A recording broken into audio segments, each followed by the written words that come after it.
Just like the street lights lit this town, like a fire in a blaze, gotta burn it down. Can't be afraid to leave this out.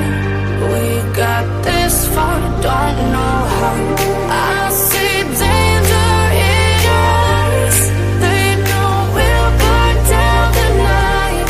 Coming just like the sunrise. You know that we're gonna light it up tonight. We're gonna light it up tonight. We're gonna light it up just like the sunrise. We're gonna light it up.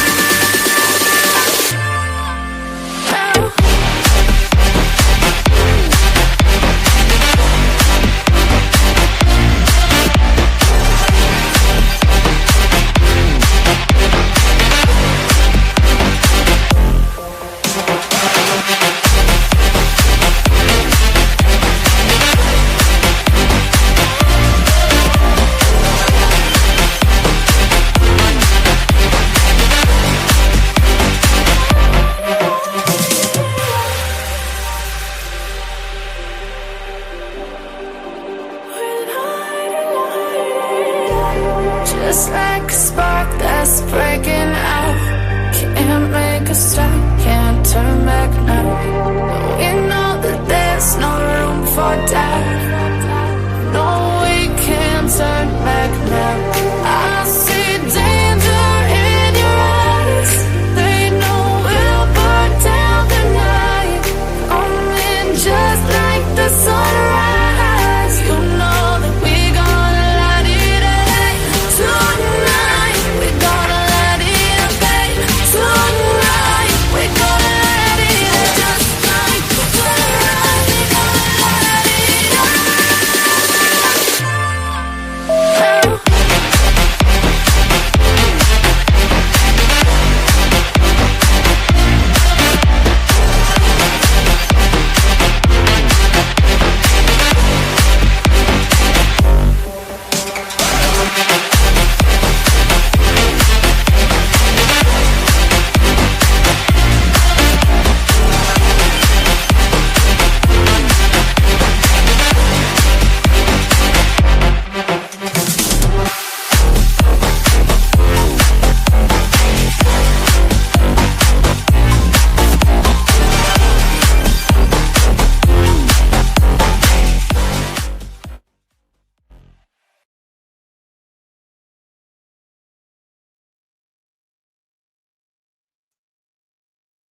Howdy, howdy. How we doing tonight, guys? Welcome in. Welcome in. Okay, I got everything on. I'm trying to make sure I had all my lights and stuff on. I'm sorry I'm a few minutes late tonight. I was trying to put together a presentation for you guys, and it took a little longer than I thought. So I've been cramming in here the last couple of hours, few hours actually. So hopefully you guys are having a great weekend, a great 4th of July. I can hear the fireworks outside again. I'm not sure who has all the fireworks, but they must have gotten a lot, like a ton, because I've been hearing them for what, 3 or 4 days now, which is fine. Except for it does, like last night, my dog was scared, but tonight she's just sleeping. She's taking a little nap, and the other one's taking a little nap on the other side. I'm gonna have to get a doggy cam for you guys. And happy birthday, Princess. Happy birthday. Do I? Oh, I don't know. Should be okay. Let me see. My audio is. Oh, no. Thank you, Ladybug. Is that better? Look at that. So sorry, guys. I didn't have it on the right volume. Well, welcome in. Let's try that again. Sorry about that, guys, but welcome in. Hopefully you guys are having a great weekend. If you're new to the channel, my name is Tanya, or you can call me Titanium Bill, either or. It doesn't matter to me. But yeah, so that's what it was. It was I was on the computer and it's all the way back here. So I didn't reconnect my mic. So it should be good now.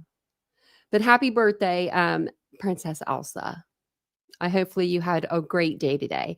And happy heavenly birthday to Xana Kernodle. Yeah, happy birthday to her. So we have, we have Princess Elsa's birthday to celebrate today, though. So that's good. I'm busy, but I'll catch the replay. Willow's there you go. Look at that being busy. Thank you. Oh, thanks, Willows. I appreciate that so much. Thank you for sharing it. Anytime you guys can ever hit the like, share the content, all that good stuff, it always does help the channel. No matter the size of the channel, it really helps, especially us smaller channels, really helps us out. I do have, before we get started, I'm just going to copy and paste this. Oh, no, I'm not. I don't know what I just did there. Good thing I guess I have it twice. So good thing. Good thing there. I do have a Patreon now, really quick. I am putting documentaries and stuff over there that I can't show on YouTube because of, copyright and stuff like that. But I can show them over on Patreon. So I put the Peacock, it's an 1.5 hour Idaho documentary over there. They just came out with that. I put that out yesterday. It just came out the other day. So if you guys do want to see that, it's over on my Patreon. You guys can sign up and all that good stuff. We'd love to have you over there. I've seen that we got some people over there already, and I love it. Thank you guys so very much for coming over. And welcome in everybody again, like I said. I haven't watched it yet. I watched bits and pieces of it. So I'm going to sit down, I think, and watch it all tomorrow. And I'm also going to add the Gilgo Beach Killer House of Secrets. I showed you the picture of where they have Asa Ellerup, the wife of Rex Heuermann, the Gilgo Beach alleged killer. She's in the basement. I mean, it's creepy. It's going to be good. It's going to be really good. So hopefully you guys will, tune in and watch that. Thank you. Is it Bretlin's mom? Bretlin's mom. Oh, forever. Oh, thank you for becoming a new member. I appreciate that so very much. Yeah, I'm gonna get my nails done for Xana in the next few days. I don't know. These ones are growing out. I hate to sit there, but I don't mind it. It doesn't take long. Look at that, 27 months. I know. I need to get Vincent to make you guys some. Maybe I could do that tomorrow. I need to I keep telling him, and then I forget to stay on him, And I got Debbie over here for the giveaway. We need some new arms. Okay.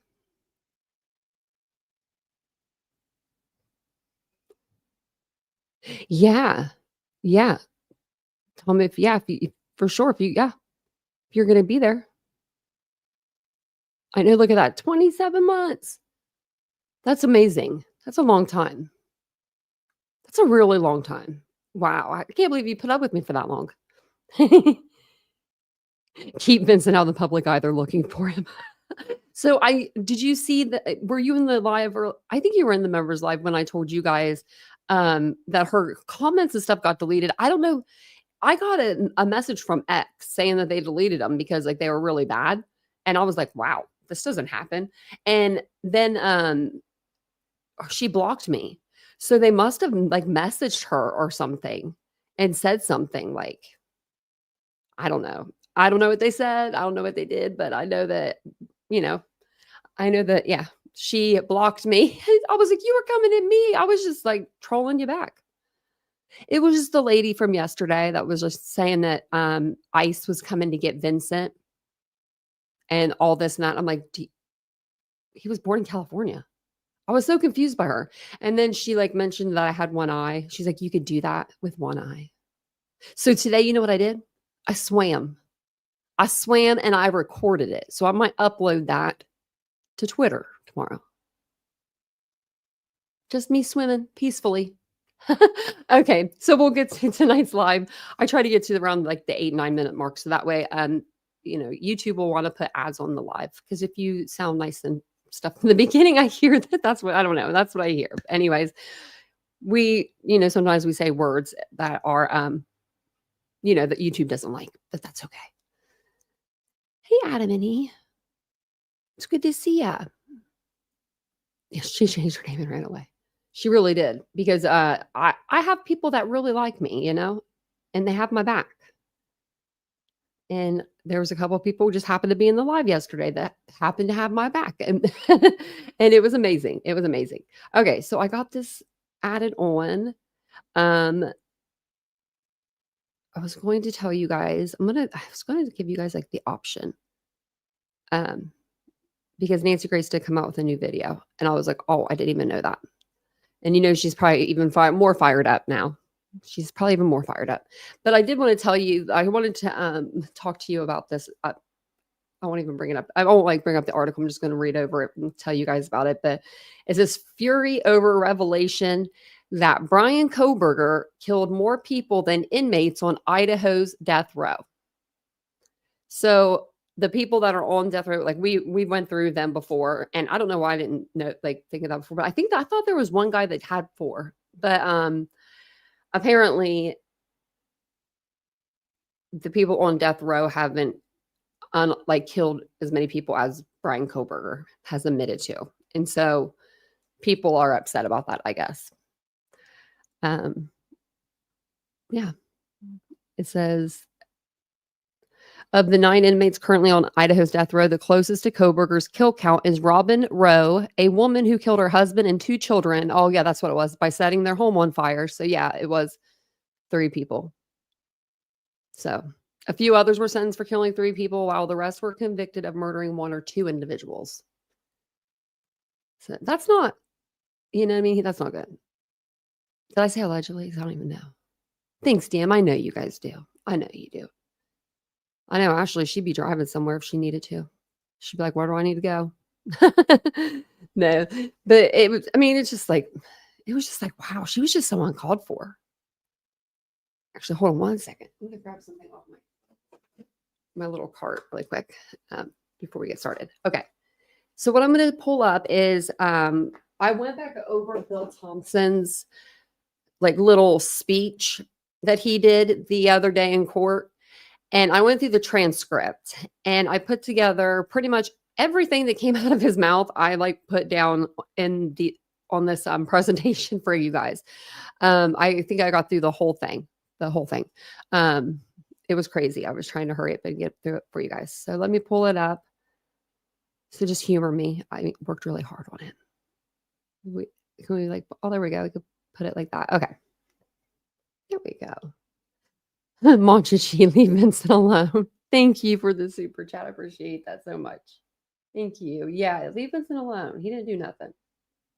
I know when I told him, I was trying to hit the, there we go. Yeah, I was like, what's going on? Vincent didn't do nothing to nobody. Vincent, he just looked at me when I told him. He was just like, whatever, he don't care. He don't care. He doesn't at all. Thank you so much, Monchichi, though. I appreciate the support.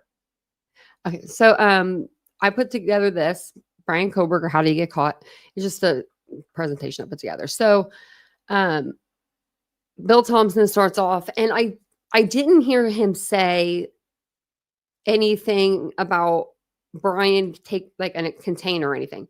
The only thing I saw that he did say about a container was when Dylan looked out her bedroom when she peeked out. When Bryan was coming around the corner to exit, I guess, out that they think exit out the back slider door, she thought he had a container in his hand. That's the only thing I could find in the transcript about it. But I did write everything down. So maybe, I was typing in this, maybe it'll be in here. So if up at the top, it'll just kind of give you what we're talking about. So when Bryan was in Pennsylvania, in March 2022, Bryan Kohberger purchased a K-bar knife and sheath off Amazon. And I kind of just want to go through these and go through what was maybe in the PCA and what wasn't. And this wasn't in the PCA. He used an Amazon gift card to pay. Bill says this is before the purchase of the K-bar knife, sheath, and sharpener. So that really, I was like, what? So it says it's making it sound like 2 knives and sheaths were bought. And I put that down because it was really, really weird. Actually, let me see if I can go. It'll be all the way at the beginning. Because I meant to go back up and listen to that part. Okay. Let's see. So I'm just going to share this tab. Okay. I wish the transcript was up here, but I'm going to keep it down here so we can read the transcript as we listen to it really quick. Pennsylvania, his home state. He purchased online a K-bar knife and sheath with an Amazon gift card that he had purchased shortly prior to the purchase of the knife, sheath, and sharpener. Okay, so now that I'm hearing it, I think it just, his words are kind of jumbled. I think he meant to say, like, he got the knife, sheath, and sharpener with the Amazon gift card, but he got the Amazon gift card beforehand. Okay. Because I meant to go back and listen to that and see what his word said. Because sometimes the transcript is different than what they're actually saying. And I had to kind of, go through it also and make sure it, I was saying, I was here or like reading right, because some of the stuff, it was like, what? It was just, spelled wrong, like Kohberger and stuff like that. And you will see on here that there's no alleged or the perpetrator or any of that. It's going to have Bryan's name because he's pled guilty to killing Xana, Ethan, Maddie, and Kaylee. So we don't say allegedly anymore.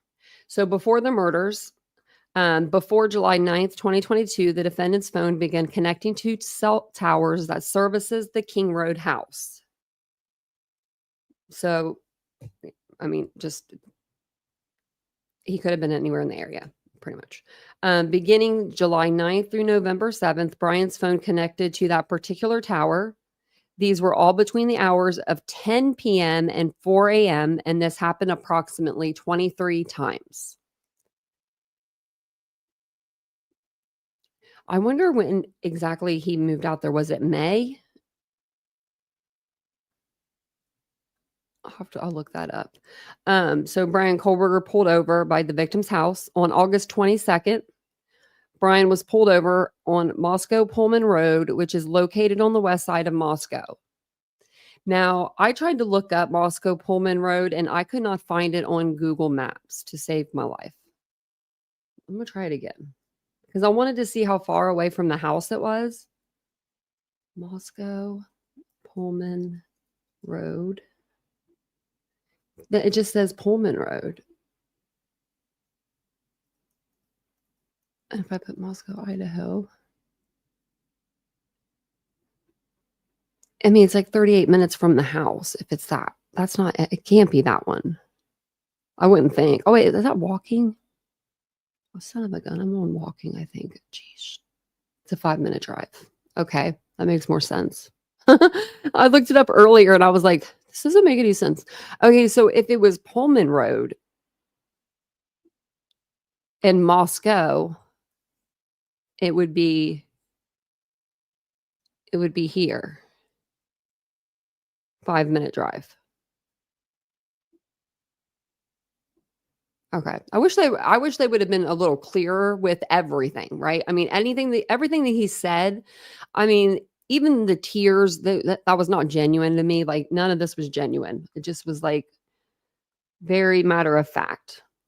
So November 13th, 2022, Bryan leaves his Pullman apartment and turns his phone off at 2:54 a.m. and it remained off until 4:48 a.m. The defendant's car is seen on surveillance on Moscow Pullman Highway coming over into Moscow. The car enters Moscow at 3:02 a.m. Investigators have Bryan on camera circling the crime scene multiple times. This starts around 3:30 a.m. Last time he came into the area was 4:05 a.m., and that is when he parked the car. He then parked his car in the back parking lot behind the 1122 King Road house. So where that, where there's the road right beside the house, you just go up that road and there is a parking area up on top of like a little hill up there, which when we've seen other people drive it, it seems like there's no parking up there. Like, I don't even know how I got a parking spot. So the state's evidence would then show Bryan entering the residence of 1122 King Road through the kitchen, spell it right, sliding door on the back side of the residence. Bryan went to the third floor, and with a knife killed Maddie Mogan and Kaylee Gonzalez. Bryan left the room for whatever reason, and that's what Bill said. Those were his words, and ended up leaving the sheath for the K-bar knife. He left it next to the body of Madison Mogan. The knife sheath was tested at an Idaho lab, and a single source male DNA was found on the snap of that sheath, as well as blood from both Kaylee and Maddie and other trace evidence. Doesn't say anything about Ethan or Xana. Like, now you would think, I don't know. Oh, I guess it was on the sheath. He's when he talks a little weird. Do you notice that? I don't know. Like, he doesn't like his, I don't know. When I was reading that, like, his sentences aren't very good. The state's evidence would show that Xana Kernodle was still awake at this time. In fact, she had taken a DoorDash order not too long before this started. As Bryan was coming down the stairs or leaving, he encountered Xana, and he ended up killing her and with the large knife. Her boyfriend, Ethan Chapin, was in her bedroom asleep, and the defendant went in and killed him as well. Let's spell him there, right? There were 2 other roommates in the house when all of this was going on, and one of them awoke, looked out her door, not knowing what was going on, and saw Bryan, who was dressed in black with a black balaclava, and he was holding some container in his hand. She saw him leave the house through the direction of the kitchen where the sliding door was that he entered through. So the container, I'm assuming, was the knife. Maybe he grabbed something off. Are you having a weird dream? Maybe he grabbed something off of like Xana's desk to put the knife into. Because maybe like after, killing Ethan, right? He sits down. He has a knife in his hand. Maybe he goes, oh shit. Like, because he's going to put it back, right? And he's like, there's no sheath, right? And instead of going around and looking for it, he's probably like, I got to get out of here.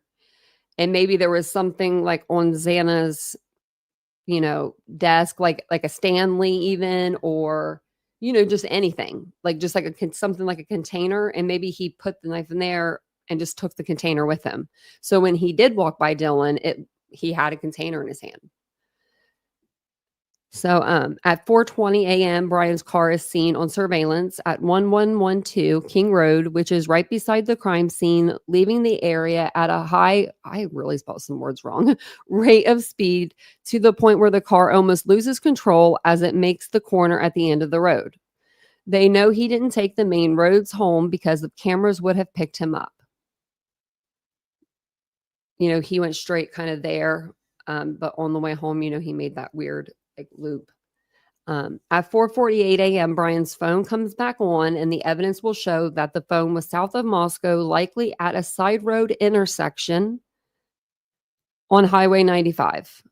From there, the defendant's phone tracks him back to where Bryan lived. At 5:26 a.m., multiple cameras pick up his car in Pullman, Washington. He arrived home at approximately 5:30 a.m. that morning. And he wasn't like down to the minute with his times or anything. He was just like approximate times. At 9 a.m. the next morning, he went to the 1122 King Road house for about 10 minutes, then returned to his apartment in Pullman around 9:30 a.m. So the state's evidence will show that Bryan then took a selfie of himself, giving the thumbs up. And you know what they didn't really talk about? I guess they kind of did. But they didn't mention him turning his phone off like later on that day. Like from 5:30 to 8:30. Like they talk about the Clearwater River, I think that's what it's called, like Snake River, and it being like the seaport for Idaho, but they don't like say, maybe that's where the knife is. That's all they just say. So Bryan's phone then went to Lewiston, Clarkston, right here, Valley, approximately 30 miles south of Moscow and Pullman. Bryan is seen with his car at various businesses down there. This is the area that is confluence of the Clearwater River and the Snake River. Lewiston is Idaho's seaport, and there are a lot of large bodies of moving water down there. So I mean, you think that he would have asked, right? Hey, Aries, I didn't see you yesterday. I went in someone's channel. I was like, I think it was Queen. I was like, has anyone seen Aries? They said they'd seen you, so I felt better. There's only one Clearwater. You got that right. I'd rather go to that Clearwater. I don't know. This Idaho looks beautiful. I'm tired of the boring hot sun. I look like I am. Okay, so I'm like I feel super dark. Okay, so this is after the murder. So following Sunday, November 13th, 2022, business records show that Bryan went searching for a K-bar knife and sheath. There were at least attempts to alter his search on Amazon. Later that week, Bryan went to the DMV to change his plates from Pennsylvania to Washington. Note that Pennsylvania cars don't require a front license plate. Which, I mean, I don't know. Maybe he was doing that because he had to. Because, I mean, it was his birthday coming up, right? Like in November. It was the same month. I mean, I don't know. I think that maybe that's why he planned to do the murders beforehand, before he had to, so he could change his license plates after it. I mean, it could have been part of his, his plan. So after the murders, they had Bryan's name at this time and they were looking for him. They found out he was in Pennsylvania and they did a trash pull at his parents' house or home. They sent the contents of that pull to the Idaho State Lab where they found DNA on a Q-tip as coming from the father of the person whose DNA was on the knife sheath left at the crime scene. So old dad cleaned his ears and, that's what they used for the DNA. So that was something new that I didn't know. It wasn't in any interviews or anything like that. The Q-tip, that was his father's. That's probably like the only thing that was new. Bryan was then arrested at his parents' house and returned to Idaho. Upon his return, they took a DNA sample and it matched the DNA found on the knife sheath next to Maddie Mogen's body. This is the evidence against him. Like, more evidence, but his apartment and office were searched and nothing came of it. They were virtually nothing in either place. Bill Thompson called it like Spartan, not sparse, but like Spartan or sparted or something like that. Like there was not that, meaning there was not really anything of his in there. I'm sure he cleaned his office out because he knew, in my opinion, he was getting fired. Like he knew it was happening. And I think that he didn't want to have to go back there to get anything after he would be fired, right? Like no one wants to do that. So I think he kind of just took everything home with him that like meant something, that he didn't want to, just leave. So then his house, he didn't really have a lot in there either. I don't think he had a couch. Like they never mentioned any of that stuff, right? They only mentioned like the Fire Stick, the television that Ann took, the computer tower. They took some boxes of some stuff like papers or something, but like we never saw them walk out with anything else. I guess he had a computer desk and a pad because they found the hair underneath of it. But his apartment was like, I guess not very, he didn't have a lot of stuff in there. So, if you guys don't mind, will you take a second and hit the like button for me? I really appreciate it, guys. And we're almost done with my little presentation. So I think this is the end of it. Yeah. Bryan's car was seized and disassembled, and it also had been cleaned. They said it had been cleaned. Like there was a bucket of cleaner right beside it, and they went to get it. They were talking about how they feel like when they disassembled it, like places where there is always something, it was virtually just like spotless, right? So they think that he like took the car apart and cleaned it. Unless he did that at his parents' house, right? Where would he have done that? Like, wouldn't that like cause people, like if he did that at his apartment, wouldn't people, if they saw him doing that, they would know, they would have like, been able to come forward and been like, wait, we saw him cleaning this car out, like, so did he wait until he got all the way back to Pennsylvania? I don't think so. But if it was that spotless.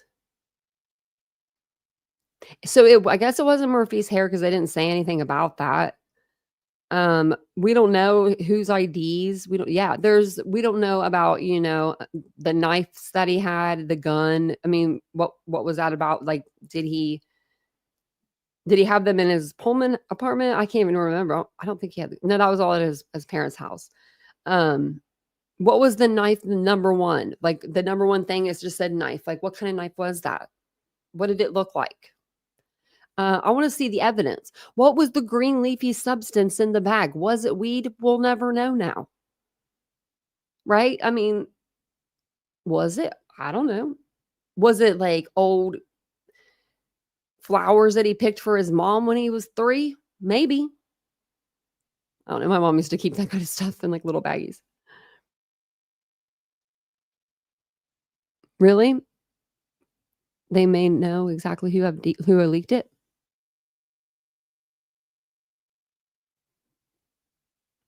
I wish we could know.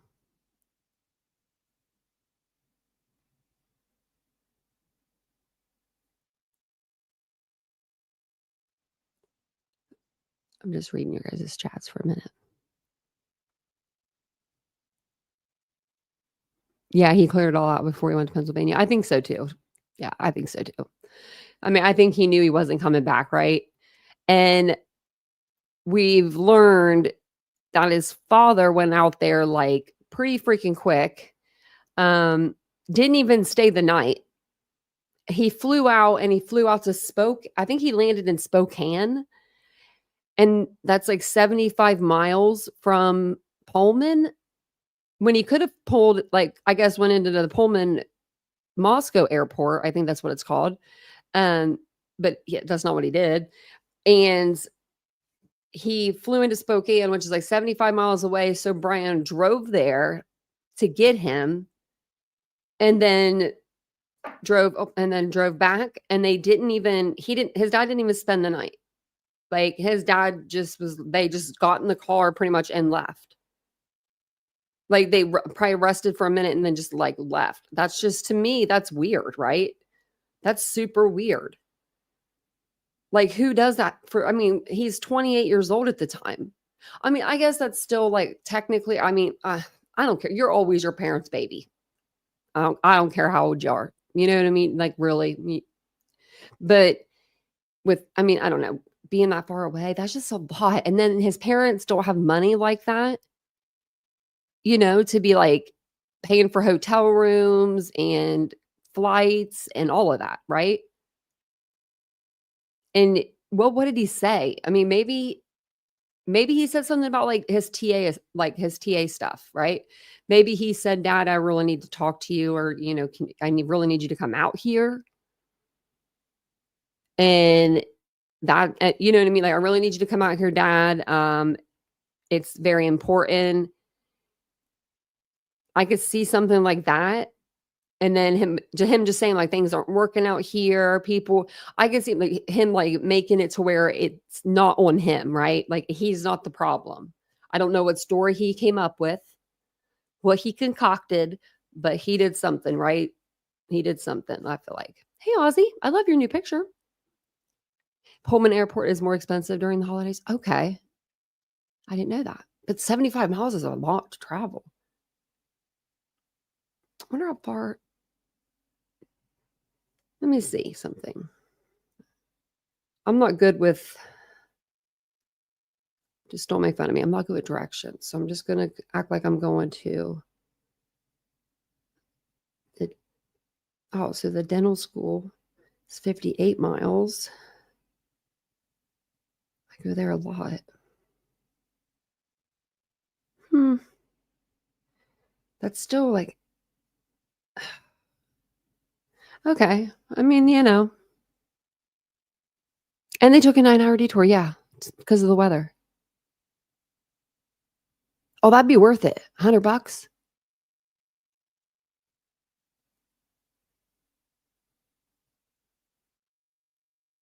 I wonder if he used like, like if you use certain apps, like Allegiant, it'll only fly into certain airports. Mommy, I'm scared. Yeah.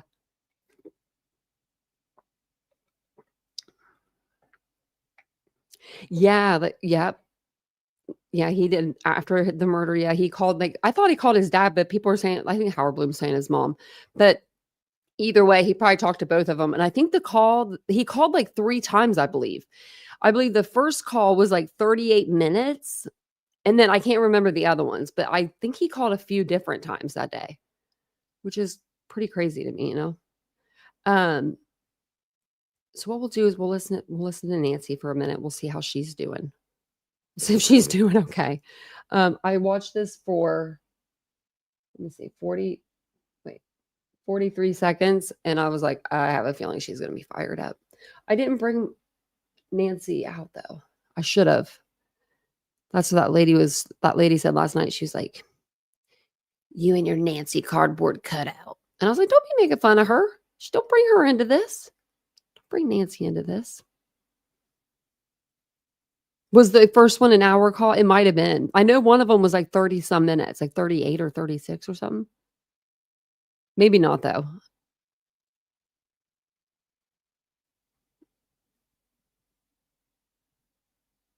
Yeah, Catherine. Red Flag City. I mean, my parents would know.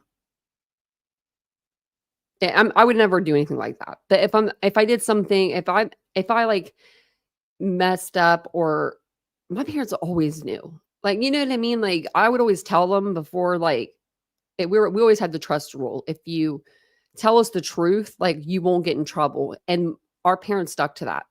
They really did. So we went to them with everything. Everything. So, but I don't think Bryan had that same relationship, that I had with, like, my parents. I think he was, like, distant. I mean, even just listening to his Tappa Talk account post, right? He seemed like he was kinda distant from his family. He even said there on one of the posts, he was, like, 16, and he was talking about this being his last holiday with his family. And I'm like, "What is he even talking about?" Like, right? Oh, yeah, no, I think my parents would be like, "What's going on?" Like, I could see my mom being like, "What'd you do? What happened? Just tell me. Just tell me, and don't tell your father." That was the thing. She'd always say that. "Don't tell your father." "Oh, okie dokie. I won't." She was the best. Okay.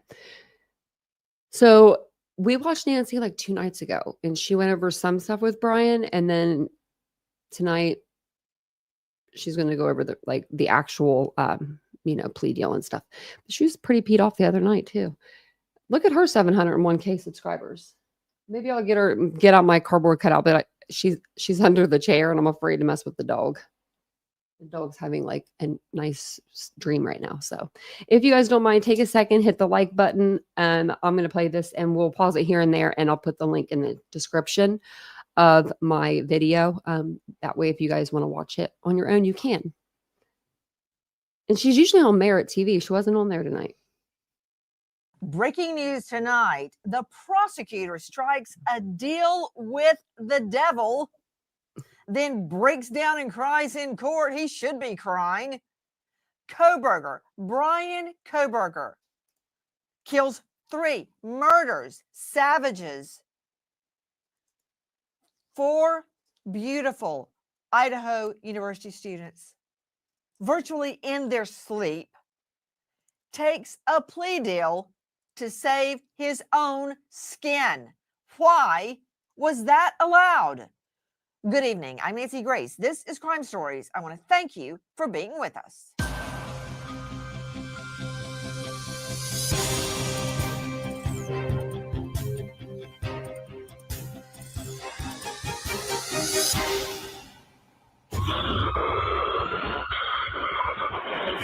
Location of your emergency. Something is happening. Something happened in our house. We don't know what. What is the address of the emergency? 1122 King Road. I don't know if you're like me, but every time I hear that 911 call, the survivors desperately seeking help, 4 of their friends, their roommates, massacred, butchered in their sleep. How in the world did Bryan Kohberger escape trial? In the last hours, that deal with the devil goes down in open court. But I want you to see the prosecutor choking on his own words, breaking down, crying in court. Watch. On November 13th, 2022, excuse me, Mr. Kohberger entered the residence of 1122 King Road in Moscow, Idaho. He did that with the intent to kill. We will not represent that he intended to commit all of the murders that he did that night, but we know that that is what resulted, and that he then killed intentionally, willfully, deliberately, with premeditation, and with malice forethought. Manny Mogan, Kaylee Gonzalez, Ethan Chapin. I don't believe him. Thank you. Really? Save it. Your tears mean pissed. nothing. You stood there and you took the deal over the objections of some victims' families. And I agree with them. At first, I thought it wouldn't happen. I thought maybe the media was wrong. Reports could be wrong, couldn't they? But then it went down in the last hours in a court of law. It's done. It's over. Bryan Kohberger will never face the death penalty. He won't even face trial. The victims' families will never have answers. Straight out to Joseph Scott Morgan, professor of forensics, Jacksonville State University, author of Blood Beneath My Feet on Amazon, and star of an incredible podcast, Zone 7, didn't intend to kill the victims. What? Didn't he go in the home with a K-bar knife? Let's see a mock-up of the knife. Let's see. I don't know. Joe Scott, do you go into other people's homes carrying a military-style K-bar knife? I don't. Why did he? Do you sneak in and break in a door, Joe Scott? Do you sneak around at 3 or 4 o'clock in the morning, trying not to wake them up so you can have the element of surprise on your victims? Any of that? Do you dress in an outfit that you can shed the moment you get out of the home like this, so you leave nothing behind? Do you wear a face mask and gloves when you encounter the residents of the home? No, this was his intent. Under the law, there are 2 types of intent. Okay, thank you for showing me gesticulating, control room. Now that can be edited. Edit 1, thank you, control room. Those types. What happened? She said, no, you can edit that. Edit control room. What did she say? Do you wear a face mask and gloves when you encounter the residents of the home? No, this was his intent. Under the law, there are 2 types of intent. Okay, thank you for showing me gesticulating, control room. Now that can be edited. Edit 1, thank you, control room. Those types of intent evidence are implied and explicit. Explicit intent is when I say something like, Joe Scott Morgan, I'm going to kill you, and then I shoot you dead. That's explicit. Implicit is intent manifested by your actions, such as every action conducted by Bryan Kohberger. Didn't intend. Joe Scott Morgan, explain how wrong that is. No wonder the prosecutor was crying. Yeah, the only time I've ever carried a military knife anywhere was when I was in the Army, and I don't ever really remember unsheathing it at all those years ago. I had it as part of my equipment. And no, I would not dress like this unless I had specific intent to do great bodily harm and bring literally, Nancy, I've talked about this before, an instrument of death with me. That's what the K-bar is made for. And then you purpose yourself. And the only way I can really think of this, Nancy, is through my eyes and experience as a forensic scientist and crime scene investigator, death scene investigator, is that I'm trying to create barriers, layers between myself and the environment in which I'm in. I always go back to the godfather of forensics, and that is Edmond Lecard. Every contact leaves a trace. It's Lecard's exchange principle. I think he's probably been exposed to that, at least peripherally. He understands that construct. And so based upon that, he's trying to keep himself from shedding any kind of evidence that might fall from him, hair, skin, any fibers off of his clothing he would commonly wear. And then you take, let's just say a Dickies jumpsuit. Where have I heard that before? And you festoon yourself in this, and then you can take it off after it's blood soaked, Nancy. Didn't intend.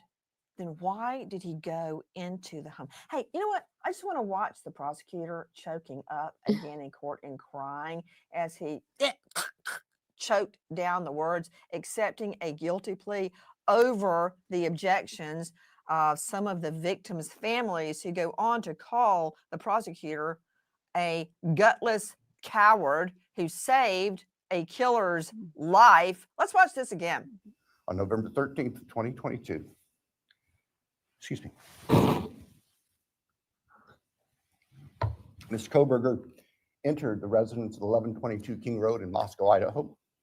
He did that with the intent to kill.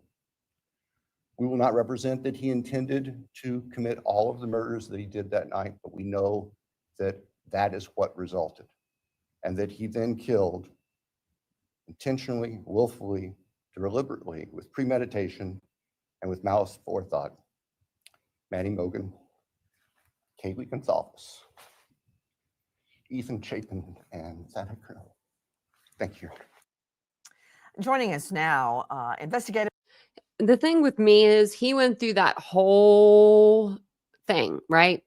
Went through all the crime, went through before, when Bryan first bought the K-Bar knife back in July 2022 or whatever it was, and then all the way through, or not July, but May, and then July following the people at the King Road house to the murders to afterwards.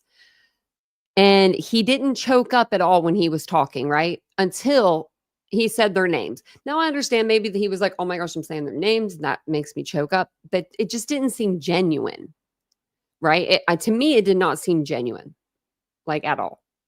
And I have another bone to pick. Judge Hippler, in my opinion, when he went up there and the first thing out of his mouth was me, freaking me, and my employees, they can't do their job right now.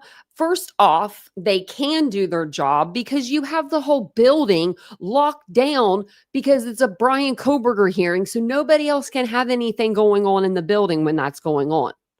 You already told us that. So you told on yourself, so they can do their jobs and answer a couple phone calls from people that are very concerned. And these are Idaho residents, I'm sure, a lot of them that called, and they're telling, he goes up there and tells their residents and everybody, you're not going to change my mind. Like, it was just the way he presented it. It was just, he shouldn't have even said anything. He shouldn't have even freaking said anything. In my humblest opinions, he should have just went up there and said, we're here to do whatever, We're here to do whatever we're here to do. And just start with the process. He did not need to bring that up. Reporter, chief U.S. reporter for dailymail.com, Hermania Rodriguez. Hermania, what happened in court? This all really went down very quickly. As you mentioned, half of the victims' families disapproved strongly of this deal. And they said so before yesterday when it all took place in court. We saw an ice cold Bryan Kohberger get up, swear that he was going to tell the truth, and really simply replying yes as the judge went through the plea deal. As you mentioned, he said, the prosecution said they couldn't be sure how many people he intended to kill, but in his plea deal, Bryan Kohberger said he killed these 4 young people. He meant to do so, and he is accepting responsibility for it. However, Nancy, one of the tragic things about this plea deal is that it did not require Kohberger to tell the world what really happened. And that was one of the issues that some of the families have with it. Guys, you were seeing a shot of Bryan Kohberger in the courtroom yesterday. Exactly what happened is that Bryan Kohberger pled guilty, escaping the death penalty. Hermania Rodriguez joining us, dailymail.com. What were the terms of the deal? Basically, the defense just wanted to spare Kohberger's life. We've seen them try everything. So, in exchange for him pleading guilty to these 4 murders with no details, he now gets to spend the rest of his life in prison, 4 life sentences at a maximum security prison. He doesn't get to appeal his sentence. However, he gets to live the rest of his life in this prison. As the family's mentioned, he gets to build relationships, he gets to read books, and he will not face the death penalty. When, Oh, I if knew it. ever, I knew she was going to look at this home title lock.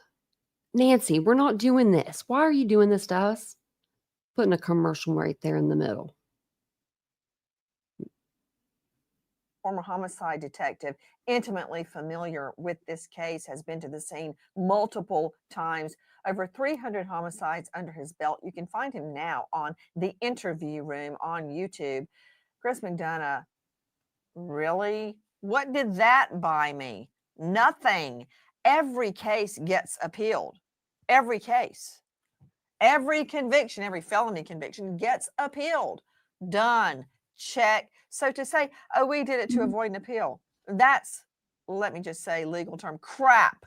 Because every case that is a conviction gets appealed. If they cannot afford a new appellate attorney, the state will give them an appellate attorney for free. So it's no skin off the state's back for them to say, oh, now there's no chance of appeal. So that bought me nothing. So what do you make of what the prosecutor did? And I'm sick of looking at him crying in court. Save the tears. The people that are crying are the victims' families. So you know what? Suck it up, man. Go ahead, McDonough. You know what, Nancy, you are 1,000% right. Once again, this case has been driven by emotional mitigation for the horror of these events. And I have information that they met with the AG's office, and the AG's office, did not invite the families to the table. They sent that email out with an attachment letter. And the discussion was there was half of the victims' families that wanted the deal and half did not. Okay? But the AG leaned towards the cost of the trial of up to $15 million was the projection. And so they went with the state. And they Whoa. Wasn't Lori Vallow's $5 million? left the victims out. How much was OJ's trial? 15 million? To I'm gonna look it up. And part of that deal would be he would have to write out, exactly what he did, but that information's not available yet. And so him up. Chris McDonough, please stop. Are you saying that part of the deal, it was a deal for the defendant, not for the... I've got an answer already. Look at this. Okay. I don't even know what case this is. But it says here, the McMartin preschool trial focused on allegations of child SA, but it says it is widely considered one of the most expensive trials in U.S. history, costing nearly $15 million. The trial, which ran from 1983 to 1990, ultimately resulted in all charges being dropped due to insufficient evidence. While it involved significant resources and public attention, the trial did not lead to a conviction. Wow. But that lasted 7 years. But that's still 15 million. So he would have had like the state or the Crazy. victims' families. I wonder how Was much that OJ's cost. Bryan Kohberger write out what he did? In other words, I committed murder. I committed murder. What? Write it out 500 times and It's all over? Are you 10 serious? million. That I'm going to Yeah, believe that's what Bryan Kohberger says? yeah, that's my That was understanding. the And deal? behind That's the what scenes, I got out of this? yeah, that's my understanding as well, Nancy. It's horrible. I mean, you know, the DAs have a net. You know more than anybody. How many times would guys like me come to you and present a death penalty case? And you guys have an ethical responsibility to file a death penalty enhancement with the idea, though, that you're not going to extract a plea. Okay? In this case, did this DA go into this whole thing knowing he was going to extract a plea all along? If so, I just find that's disturbing as well, if that's the case. I mean, the reality is that you expect, straight out to Andy Kahn joining me, Director of Victim Services and Advocacy, Crime Stoppers, Houston, Texas. They don't play. I mean, really, Andy? You know, Nancy, What I got out of this, I gave up a jury trial, right? The state, not me. The state gave up a jury trial, gave up ever giving the family answers about what really happened. They'll never know. You know, Andy Kahn, in my fiance's case, he was murdered, as you know, shortly before our wedding. I know what happened. There was a trial. I know what happened. He had a summer job on a construction crew. He was out in a remote rural area building, I think, an office building with a crew. He left at lunchtime to go get soft drinks for everybody else. He comes back No. in, and an angry employee that had just been fired sees the company truck and opens fire on Keith and shoots him 5 times in the neck, the face, and the back. And he died. That's what terrible. happened. Okay, it's been twisted around Nancy. in the media, but that's what happened. How do I know that? Because there was a trial. Do you hear that? She said that before too. It's been twisted around in the media. So she's lived this life. Like she's lived on the side of, you know, not being famous, not being, you know, not being famous. She wasn't famous when her, you know, fiance was killed. And I couldn't imagine what she went through, you know. Social media wasn't prevalent back then, but I'm sure, you know, newspapers and stuff were. And they gave all that away so we could get I did it, 5 pages, write 100 times and you're free from Bryan Kohberger? Like he's going to tell the truth, Con? I'll tell you, Nancy, I serve on the board of parents of murdered children and surviving family members of homicide. I've been with them for over 30 years. This is about the ultimate sucker punch that I've seen in my over 30 years. What's changed in 3 years? Nothing. The defense ran out of options. A decision was made 3 years ago to seek death. Nothing changed up until the time the defense waved their white flag and said, we give up, we'll cut a deal with that. There's no mitigating factors. And for you to say the plea deal is in the best interest of everybody, get real. To quote someone I know very well that I'm talking to right now, that's a bunch of BS. And I have a really big problem with the way this was handled. The plea deal, you sending a form letter, that's really cold. That is about unemotional, announcing your decision. Victims' families deserve to be treated with respect and dignity, and they deserve better from this prosecution. The death penalty and creators too. I'm just gonna put that out there. In this country is so very rarely sought to begin with. And for those that are truly worthy of the ultimate punishment, Bryan Kohberger is at the top of the list right there. Why even have a death penalty? I mean, you know, that's what I was just about to ask you, Andy Kahn, because and I'm not debating death penalty, no death penalty. We have the death penalty. So if you've committed to having the death penalty, is there a better case than murdering 4 innocent, unarmed University of Idaho students asleep or sleepy in their beds, of stalking them, of identifying them? They have one guy on death row, I remember we read, and he got on the death row because he was already serving like life in prison because he killed someone, right? But he killed someone inside a prison. So then they put him on death row for that. But Bryan Kohberger, nope, can't put him on. Nope, can't give him the DP. Can't do it. And you, the perv, who have been Googling and searching raping women who are asleep, passed out, comatose, you fulfill your fantasy and you murder 4 people, one of them running down the stairs trying to get away from you. You chase her down and murder her. So if we're going to have the death penalty, what is that not the poster case for the DP?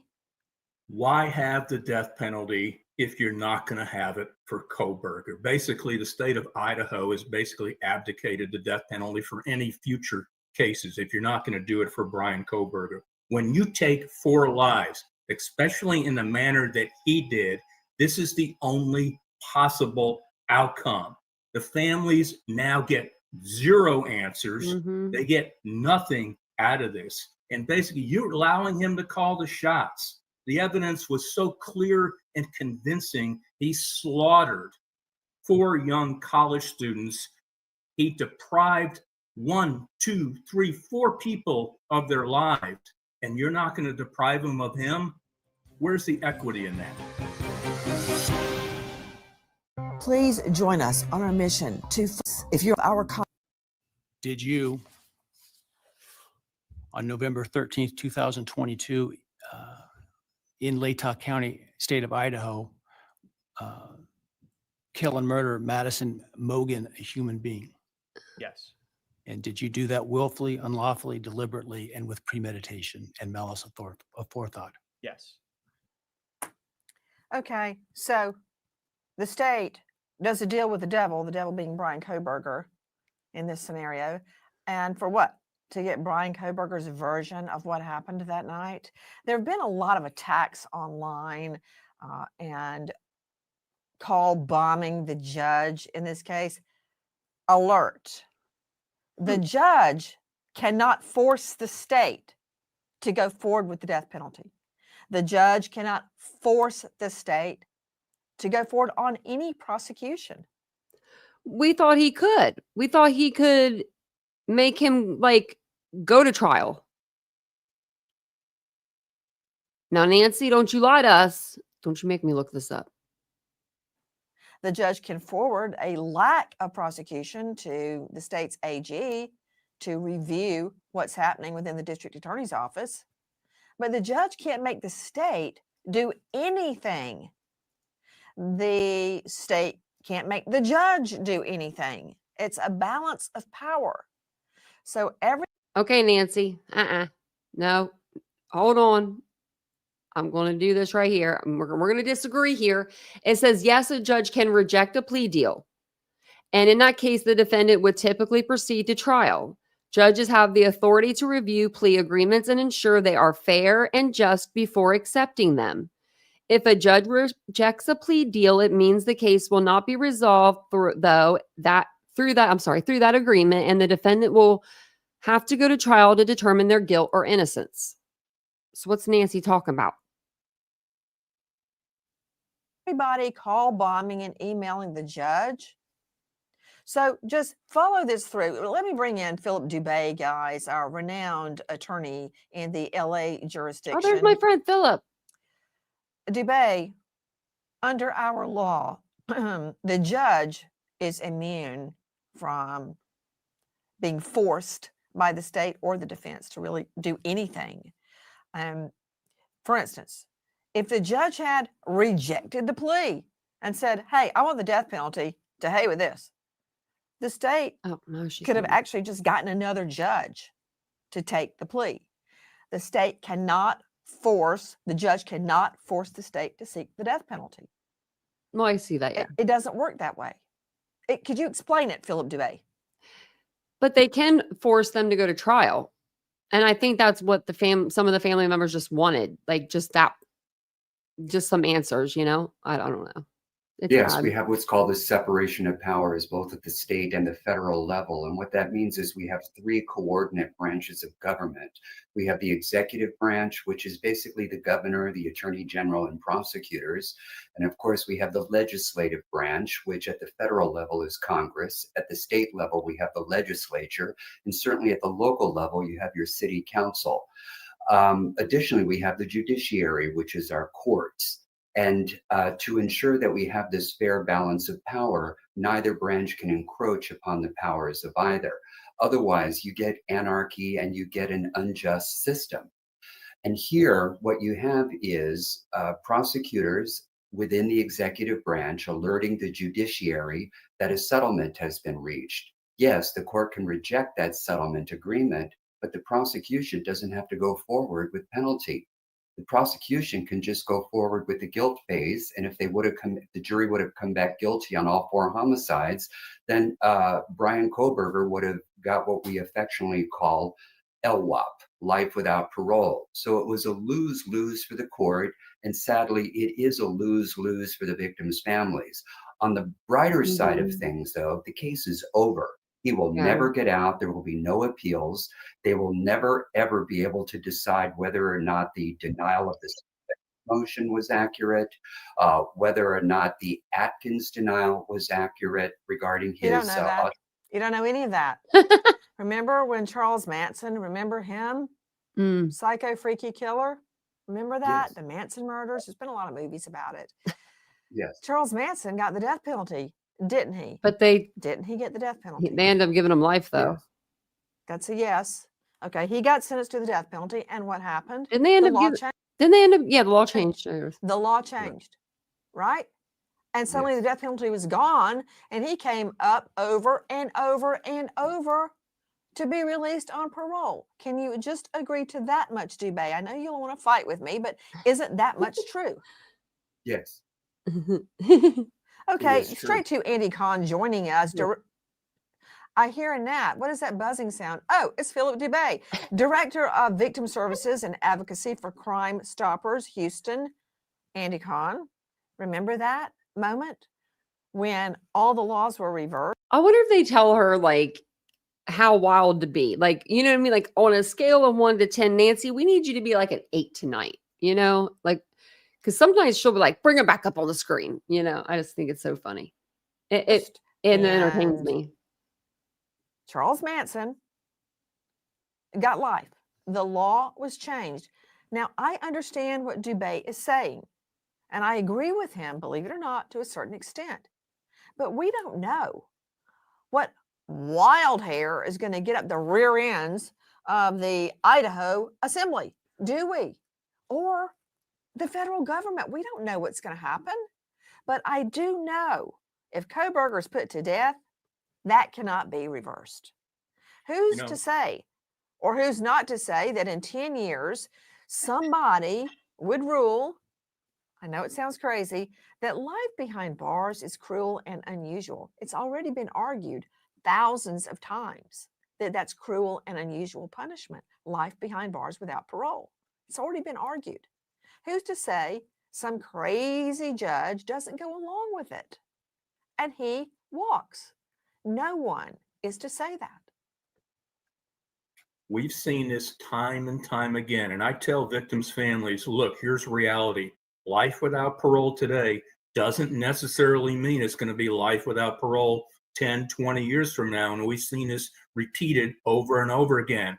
The other thing that we are now seeing right now is so-called elderly mercy release, and particularly in the state of New York, where they're looking at everyone from the ages of 55 and over for potential parole, including a serial killer by the name of David Berkowitz. So again, it sounds good on the premise. Life without parole, you're never going to breathe free air again. That's it. You don't have to worry about this appeal, that appeal. But I have seen it. You have seen it. Things change. Jurisdictions change. And this is why you're going to have to keep a close tabs on this, right now, today. The bottom line, from my perspective in this case, is you let a cold-blooded murderer win. You allowed him to call the shots. You allowed him to dictate his own terms, including, I don't have to say anything except for one word, yes, that's going to come back and haunt the state of Idaho, and it's going to come back and haunt victims' families for years down the road. Dubé, let me see if you look, Dubé. Dubé, I know that you're a great trial lawyer. I know you win a lot of cases for criminals to walk free. I can't stop that. I know you've got a great singing voice since you burst out into song at Christmas with Oh Holy Night. I know that. But I didn't know you were a clairvoyant. Please go get your crystal ball and your turban, because I want to see you predict that the law won't change regarding life without parole or mercy for the elderly, and Kohberger never walks free. Okay, waiting. Oh, are you going to read the tea leaves? Would that work better for you? Tarot cards, never mind. Tarot cards, go ahead. It'll never change in the state of Idaho. It might if he were a youthful offender at the time of the crime. But he was, what, a ripe 28, 29 years old. So it's not as if he was deprived of review of all the So youthful you are a clairvoyant. Pretty much. And it's based on statistics. It's based on what's going on across You the country. and Scott Peterson. You and Scott Peterson. Oh, yeah, and O.J. Simpson and his dream sequence that he really killed Nicole Brown. I didn't need his dream to tell me that. So you are of sorts of clairvoyant. Con, I'm giving you the last word on that. We're seeing it right now, at least in several states, where they're taking a look at anyone from the ages of 55 or older, no matter what the actual sentence is, for potential senior release based upon the age factor. So it's happening. You can't say unequivocally that life without parole for Kohberger means he will never get out, because we're watching it right now.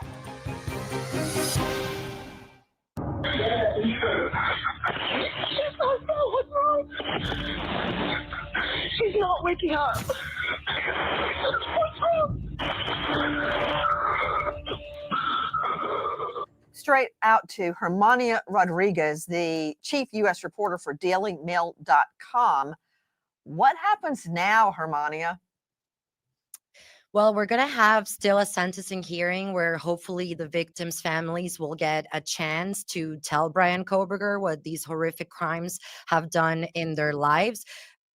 Kohberger should also have a chance to say anything if he so chooses, but from what we have seen, he doesn't have much to say. In court, he only said yes with no expression.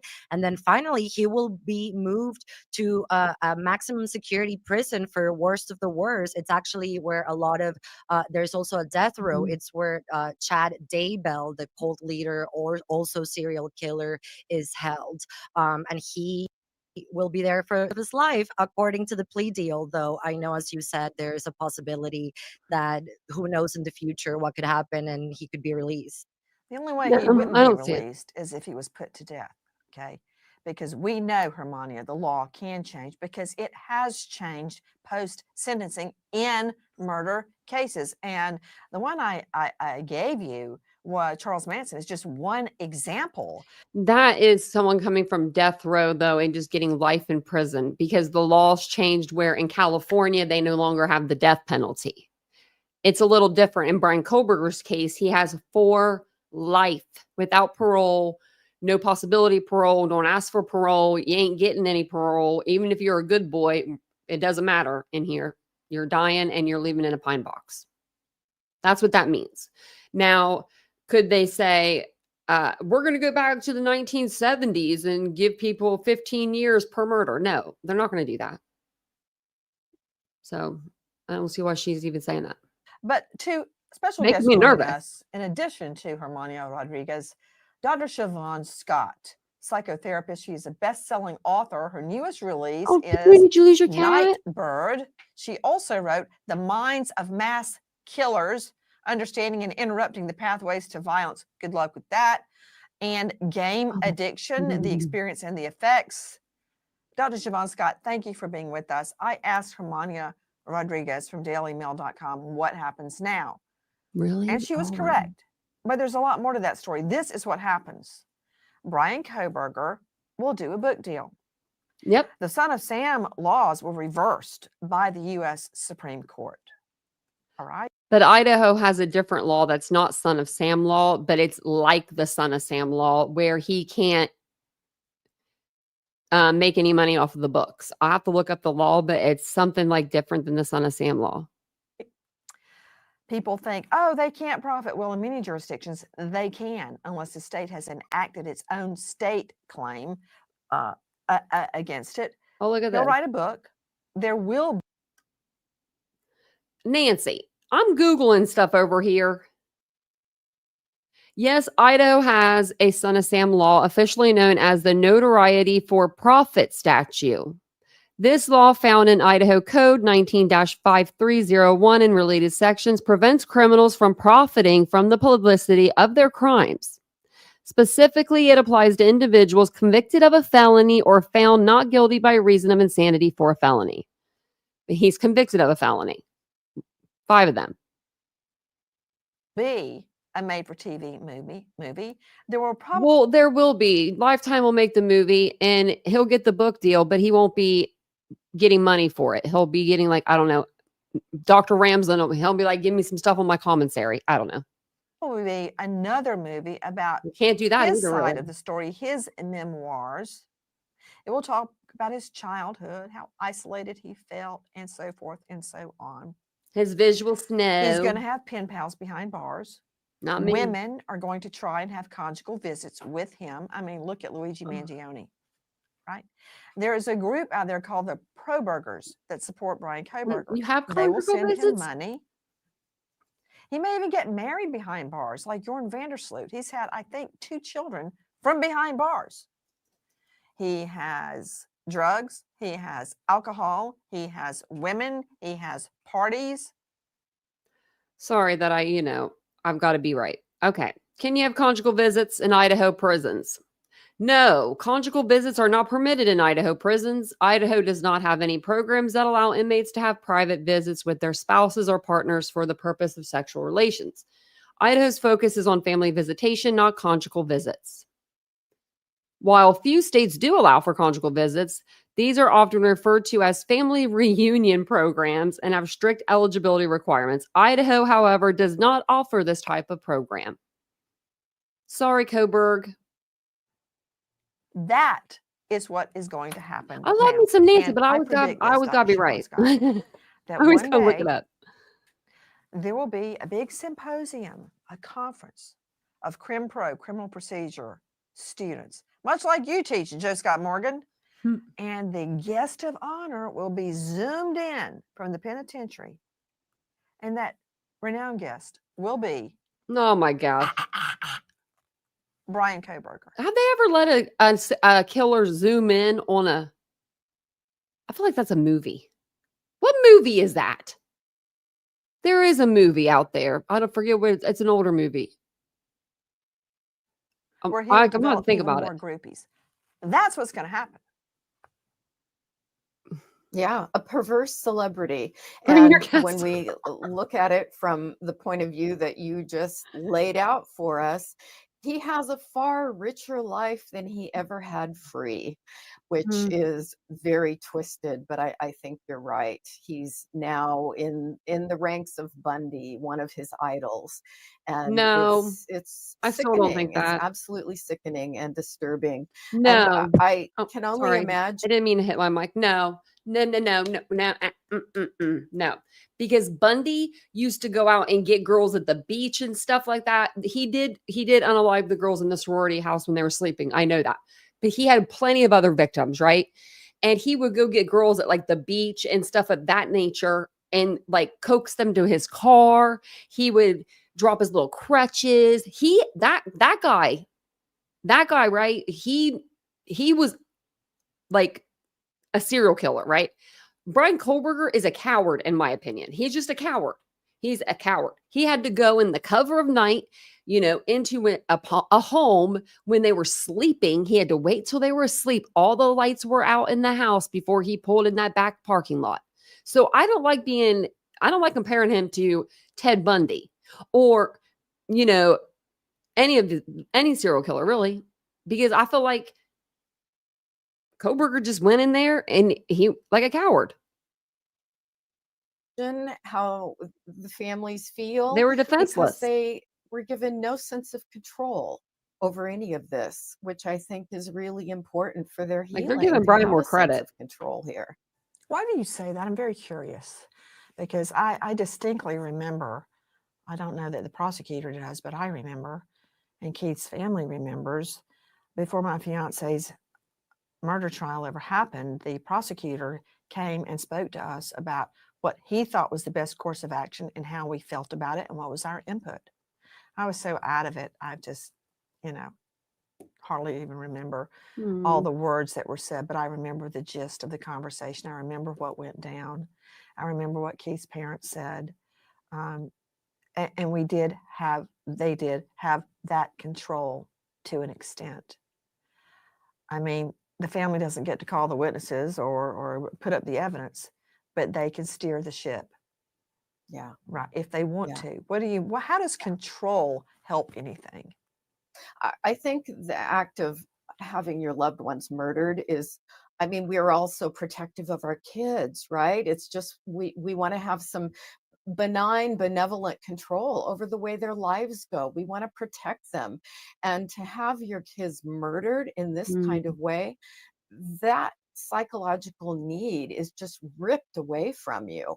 And I think it's just important to feeling some kind of emotional stability again, to feel like, okay, this horrible thing happened.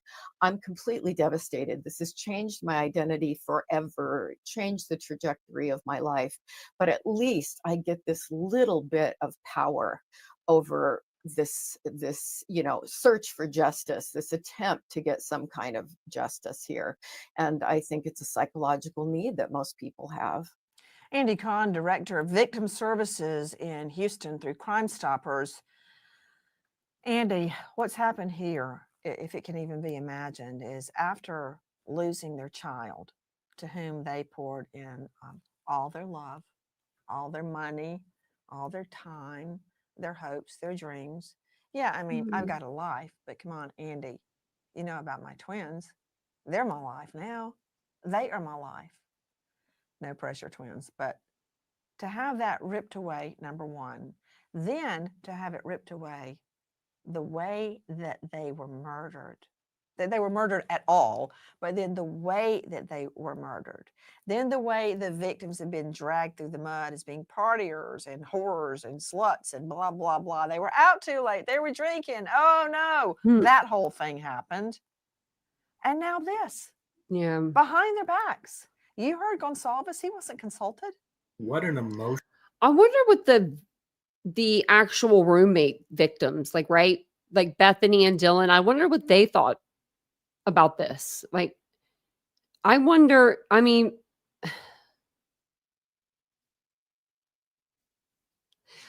like, just think about it. Like, think about being Dylan, right?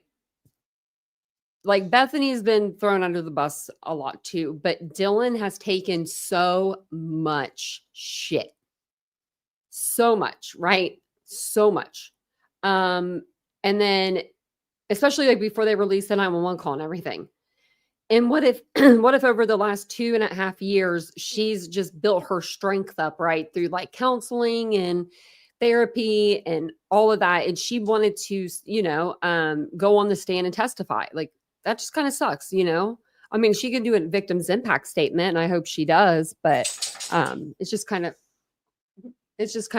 sad that they don't get their day in court neither, Emotional roller coaster for all these families. Because you got to think they're like 2.5 years older too. You know what I mean? They're that more mature and stuff. So you let a wannabe budding Ted Bundy, I'm going to be a serial killer, beat you. And that's the reality right there. And you haven't heard the last of Bryan Kohberger, because guess what? Exactly what you were saying earlier. He is going to talk, but he's going to do it on his own terms. He is going to write his memoirs. For my knowledge right now, I don't see anything in the prospective plea deal preventing him from meeting with journalists, from sending out submissions, from talking about himself. And as someone who's been basically monitoring what we now call murderabilia, and that's items that are sold from high-profile defendants, killers, serial killers on the open market. He's about to become the new darling. A deal goes down in a court of law, a deal with the devil. The prosecutor in the Bryan Kohberger case actually crying in court, choking on his words, and he should have, according to the victims' families. Welcome back. I'm Nancy Grace, and joining me now, special guest, Dr. Dwayne Hendricks. How much you want to bet somebody comes out and they say they have something of Bryan Kohberger's? That's going to be the new thing. I bet you. Like, I'm going to say it now. This cell phone case, this was Bryan Kohberger's. Like, I mean, seriously, I could see someone doing that. Dr. Hendricks, former warden at the MDC in Who Brooklyn, will it that's be? no piece of cake, but also served as warden in Sheridan, Oregon, former senior warden with the U.S. Department of Justice, with the Federal Bureau of Prisons, founder, president of A New Daylight Foundation, author of Who Are You? See It, Say It, Seize It. Dr. Dwayne Hendricks, who shot to fame during the Sean Combs investigation. Dr. Hendricks, what can you tell me about where Kohberger will be housed most likely? Yeah, he'll be housed at the Idaho Maximum Security Institution near Kuna, Idaho, which is nearly 6 hours from where he brutally murdered those 4 beautiful souls. The maximum security prison has a capacity of 549 inmates, and he'll be one of over 130 individuals serving a life sentence without parole. His day-to-day activities will be very routine and focused on stringent security, as maximum security facilities has the greatest amount of focus on security and restricted movement. And while the Idaho Department of Corrections website doesn't clearly explicitly talk about what programming is available to those who are incarcerated there, I would beg to guess that he'll probably be involved in some cognitive behavior therapy, as well as mental health treatment. And additionally, he will be able to visit on Thursday, Friday, Saturday, and Sundays. And I was listening to the conversations earlier with the other guests. There is no conjugal visits at this particular maximum security institution. That's what they all say. And yet women get pregnant, don't they? Yes, they do. And typically that's probably due to a staff member, a volunteer, or someone that's coming, or a contractor coming into those institutions. That does happen. And I must also note, if he does, Dr. Hendricks, you know how I feel about you, but I'm calling objection BS, because you know what? I just covered a case where the jailhouse seamstress goes in a closet and has sex with a convicted felon. You think that was sanctioned? No, it wasn't. And it all ended in an escape with her helping and a shootout. Oh, yeah. Thinky. Casey White, was that her name? Yeah. I forget the guy's name, but her name was Casey White. But it happened. It happens all the time where inmates get women pregnant. You do know about the birds and the bees, right, Dr. Hendricks? You do know where babies come from. I think you do, don't you? Yes, ma'am, I do. I have 4 beautiful children. But well, like you said, I mean, you didn't pick them up at Walmart, Hendricks. You didn't pick them up at Walmart. Okay. No, I didn't. So women get pregnant by inmates. Right. Thank you. However, you want to claim it happens. It happens. I don't care if it's an employee. I don't care if it's a warden. I don't care if it's a seamstress. It happens. Isn't it true? They get drugs and alcohol and other contraband behind bars. That's a yes, no, Hendricks. Yes, it is. Everything that happens in the community happens behind those walls in the prison setting. It happens every day. Yes, it's and all unfortunately, coming there back to could be me. more. Yeah. Yes. Yes. Drugs, alcohol, sex. They get tablets. Yeah. We saw, sadly, I hate to Murdaugh. bring it up, conjure it up for your mind, but I saw Alex Murdaugh double killer in a shirtless selfie. Why did I? With no nipples. I have to see that from behind bars because he Where had a were they? tablet. They get movie night. You said they have visits and therapy. They're doing more activities Visits than me. and therapy. Dave Mack joining me, Crime Stories investigative reporter. That guy's got more social life than I am. What is he saying? He's going to have a life, Nancy. That's the saddest part of all of this. He has access to everything that you would pretty much have on the outside. He's got his own room. He'll have his own private area. He'll have an hour a day to go out and do whatever recreation he chooses to do. He can go to the library, a multi-purpose room. He can go outside. He'll have access to his own TV. He'll have his tablet like you were talking about. We've seen that so many times. He can watch older movies.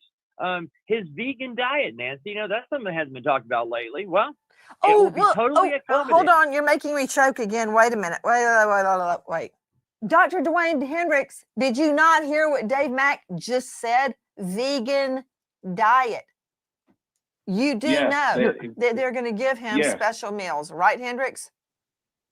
Yes, if he is not on a flesh diet, they call it common fare in the prison setting, and basically he'll get vegetables, fruits, and protein. He'll be on a no flesh diet. What kind of protein are Movie they give him? night, special vegan meals, visitations, memoirs. That's what Bryan Kohberger will be doing behind bars, while the victims' families not only remember their murdered children, but deal with the pain of being ambushed. Yes, sir. According to them, several of them, they had no idea this plea deal was in the works, and they oppose it. So Dr. Dwayne Hendricks joining us, former warden. You didn't tell me about movie night, did you? Or special meals? What happened to that? What's he going to do next week? Have yoga therapy? What, maybe a facial and a massage? Oh, wait, a mud bath? What? What's next for him? Is he going to have a secretary taking down his memoirs as he dictates? No, but he might have an inmate that might want to take the notes for him. If a cellmate might want to do that. But in terms of just his meals, I mean, if he doesn't want to eat meat, he doesn't have to. And the crazy thing out of all of this, most individuals serving life sentences, for every year that they're incarcerated, you can typically take 2 years off their life. And I hope I'm not speaking out of turn, Doc, who's the medical examiner. But if this guy is going to be living a somewhat healthy lifestyle, writing books, enjoying himself behind bars, this is another sort of slap in the face to the families, who most of them who objected to this plea agreement and not having the death penalty. We wait as justice unfolds. And now we remember an American hero, Officer Patricio Zamarripa, Dallas PD, just 32, shot in the line of duty, survived by grieving wife Christy, daughter Lincoln, stepson Dylan. American hero, Officer Patricio Zamarripa.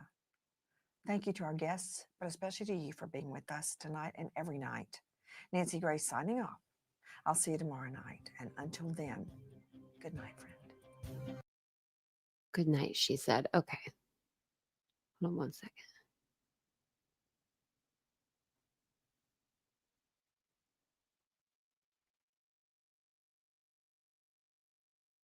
Okay. I was seeing if there was anything over on Twitter, but it looks like everybody's just going off about Brittany right now. So let's see if I can find anything. Oh, look. Oh my gosh. Oh my gosh. Y'all are wild out there. Look at this trending. Look what's trending. Oh my goodness, y'all are wilding out on the streets of YouTube. If you know, you know. Wow. Y'all be wilding out here on these streets. Okay, let's see. I was at the bottom. Apparently, let's go up a little bit. These are all kind of old, so we'll see what the latest is.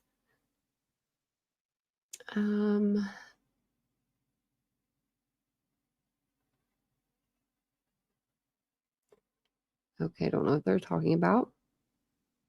Oh, okay. I didn't think that there was probably too much on here. Let me look on. Actually, there was a couple things I was going to show you guys.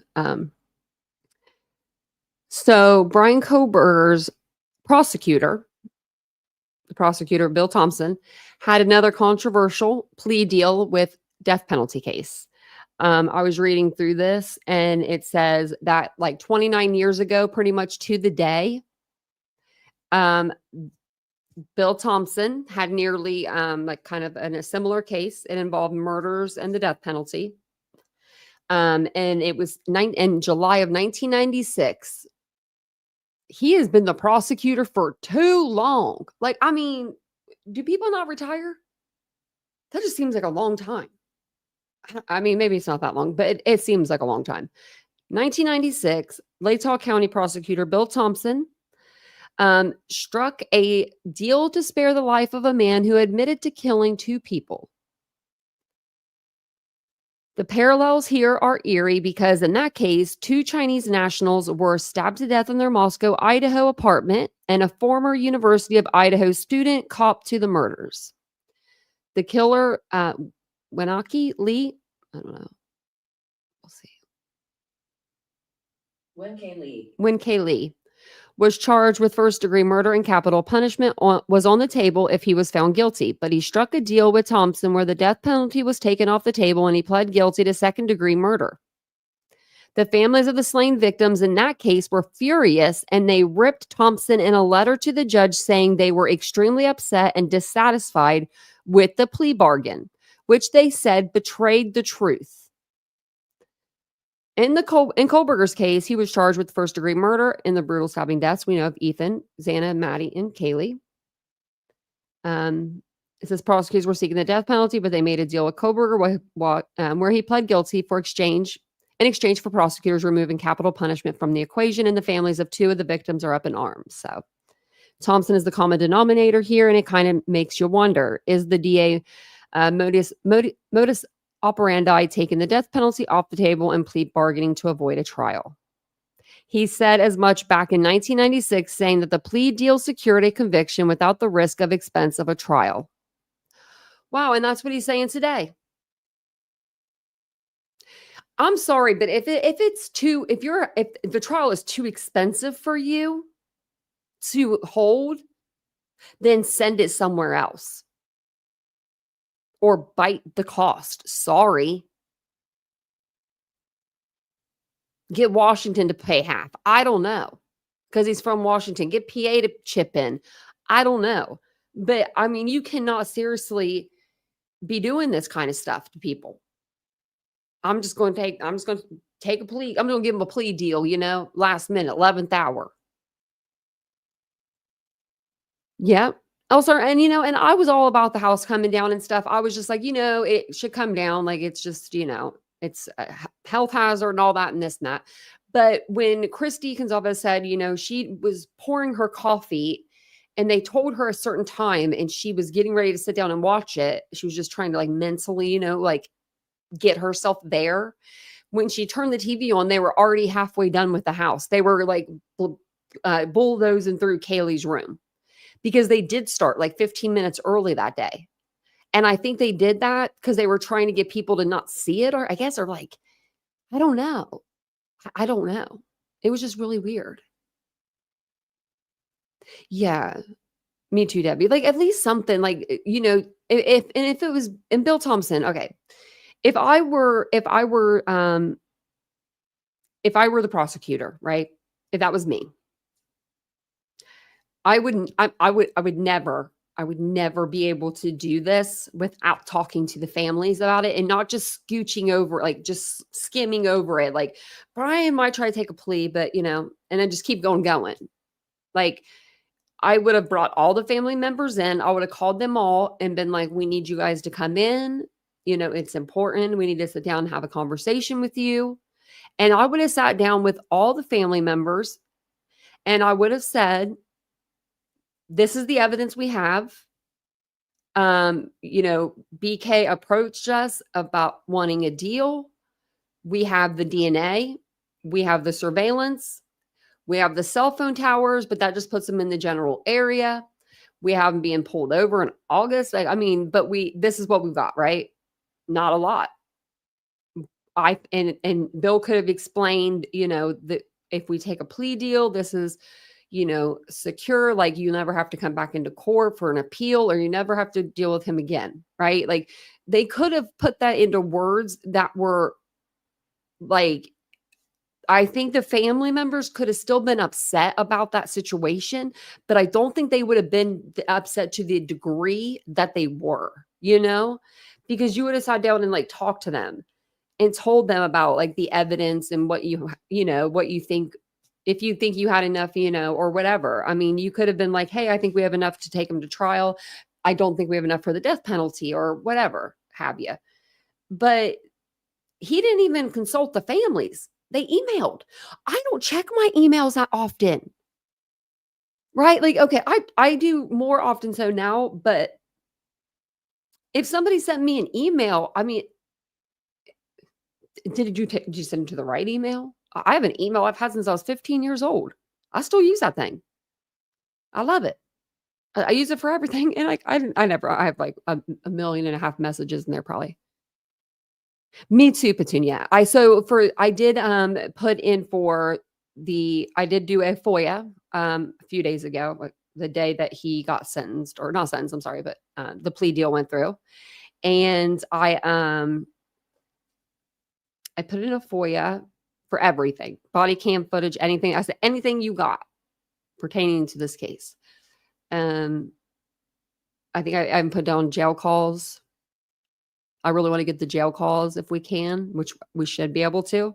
I want to know what he was saying on the phone to maybe his mom and dad, right?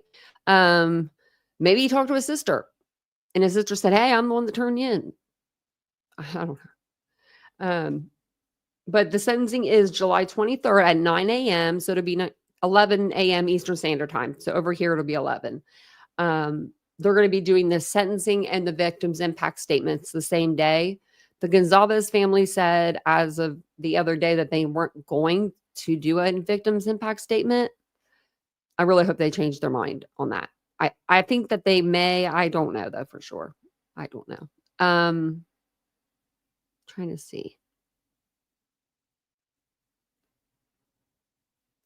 Son of a gun. You know what I forgot to do? I forgot to put the fundraiser on for tonight. I just saw it on my paper. We'll have to do that tomorrow. Let me see. I'm going to write it down. That way I can put some on the community tab tomorrow.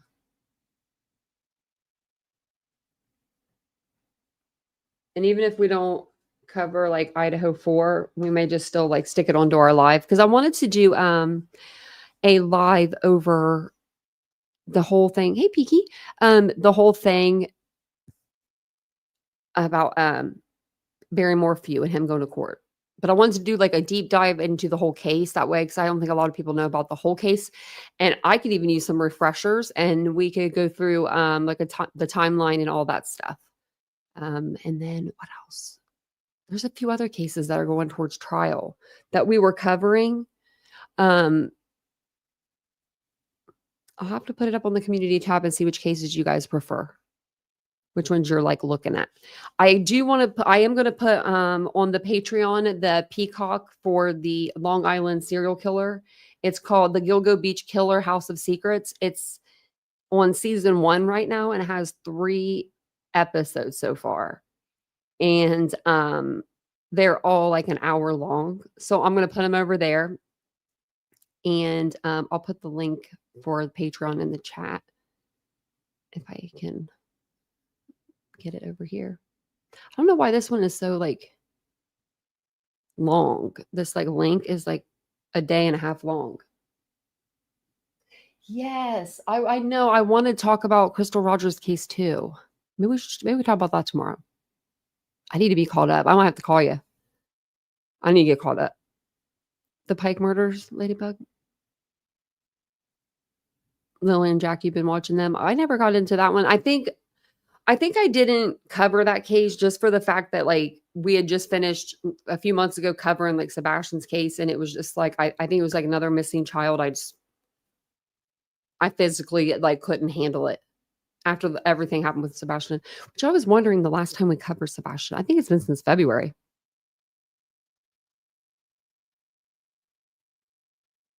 Okay, yeah. Maybe Asa will be there. No, I think she moved out, didn't she? Did she move out already? And I think that, yeah, I think it'll be a good time to start Go Beach as well, because I think that's a really interesting case. And I think that if I, as long as I like, so they don't have cameras inside of court, right? So I'm just going to have to get the documents and just keep everybody entertained with the documents.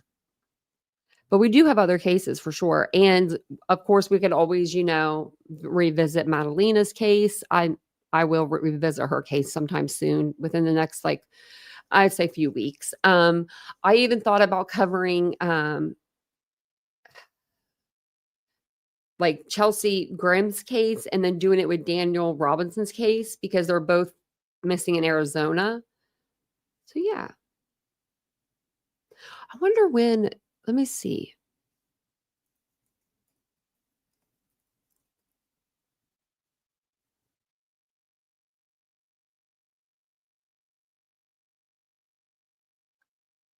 They might, let me see. They might be done.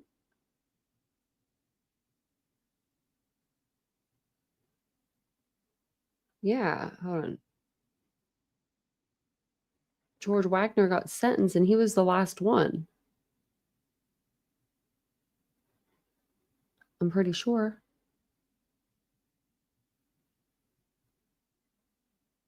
Oh, wait, let's see. Maybe not. Wait, hold on. Where's the junior? I'm trying to look for George Wagner Jr. I don't see him.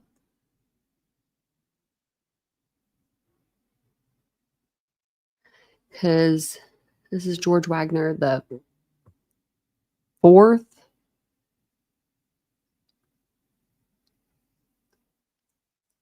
But I know that the son already went.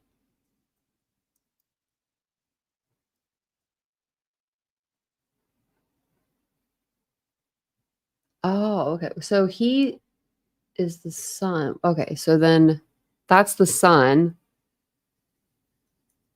The one that's the 4th. Senior. Still no trial date. April 25th, 2025.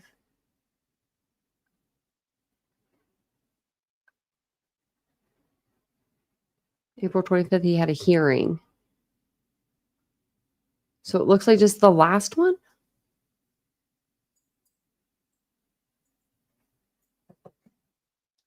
I'll have to look into that.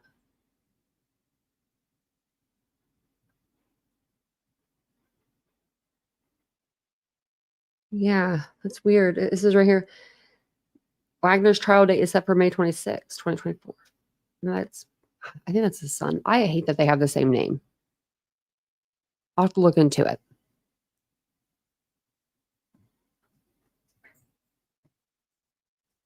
Have you guys seen the flooding? Oh my goodness. When are we covering Vincent's case? I don't know. I got super dark today outside, y'all. Man, I got so dark. Super dark. I'm looking at myself. I'm like, dang, you got dark, girl. You got super dark today. I was outside. I went to the pool. I was only down there for an hour. That's all you need is an hour. 43 now, 28 adults, 15. Okay, I knew. Okay, I knew about the 15 kids. I think it was not that many when I last. There's still 30 missing. That's so sad. Oh man, that's so sad. I was seeing if I'll share this with you. Look at this.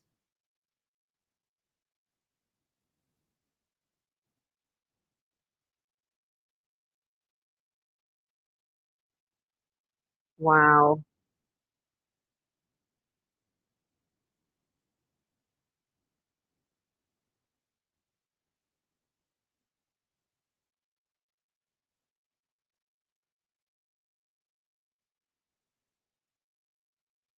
Wow, that's insanity. Oh, I didn't even show it to you guys. I was just watching it and you guys didn't even tell me. Oh, I didn't look at the chat. Let me play this again because this is crazy.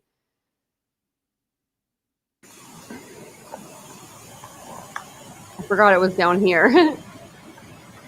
Yeah, that's.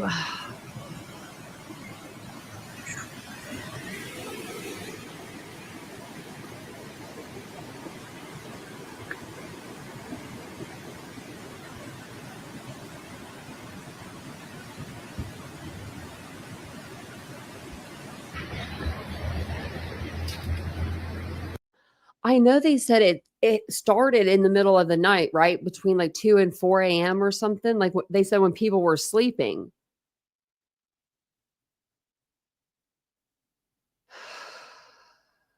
It does look like Helene. It does. Oh, that's scary. That's terrifying. That's terrifying to me. Like, oh my God. Like, no, like seriously, that gives me the anxiety, right? I couldn't imagine all of a sudden, like, you know what I mean? There's like water just everywhere.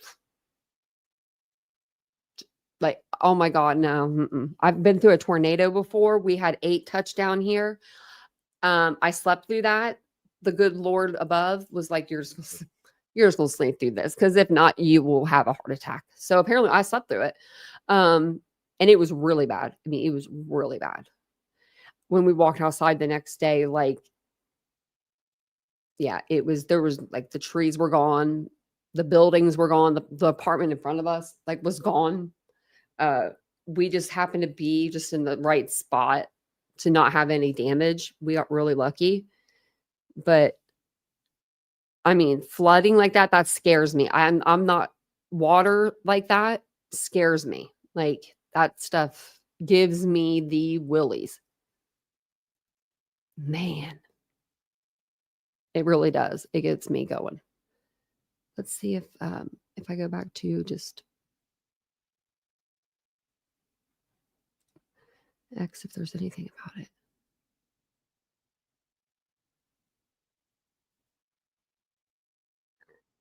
Let's see. Oh, this is not it. I don't know why it's not coming up like you would think.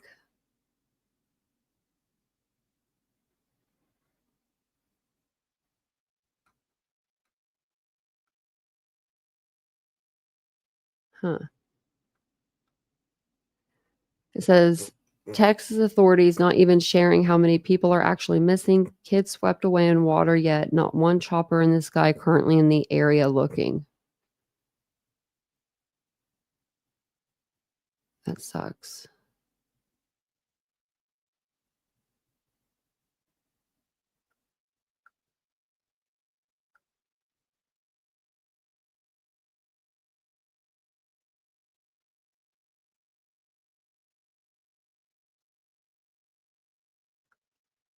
I don't see anything really on here. Well, here we go. Oh, wow. This is Kerrville, Texas. I'm assuming this is after the flood, but like, look at that. Wow, that's incredible. The manager of this campground told me 36 occupied RVs and 11 tiny homes were swept away in minutes. People screaming for help, but the water was too fast to save them. Oh my God, just imagine like you're just camping for like the 4th of July, right? Oh my God, just being like being in your camper.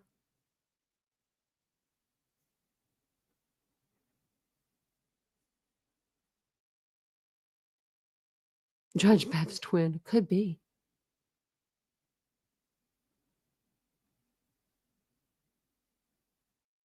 This is Texas version of Hurricane Helene, yeah. Was this like, I mean, I don't know a lot about it. Was this, I know there's a river there, but was this close to the ocean? Like, where is Kerrville? Like, I'm about to look it up. Okay.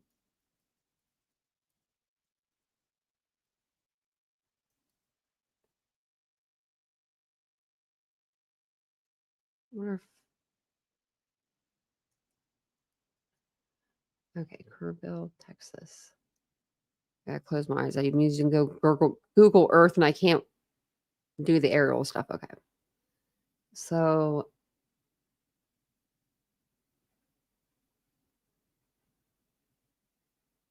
okay. It says is a city. The population of Kerrville was 24,000 at the 2020 census. I don't see any water.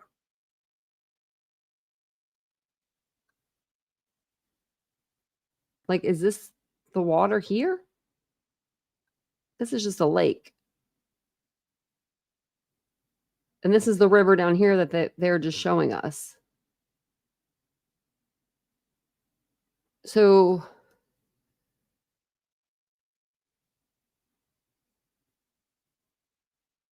weather modification. How does that happen? Was it rain? Like it just started raining and it flooded the river? I mean, like, I'm not a weather person. So it flows into a lake. And a lake can produce that kind of like I need to go to weather school. Meteorologist school. I could do it. Give me a green screen, you know? I couldn't do the weather actually, not when it's like that. No, I'd be freaking out along with everyone else. But like I guess it could is this is crazy.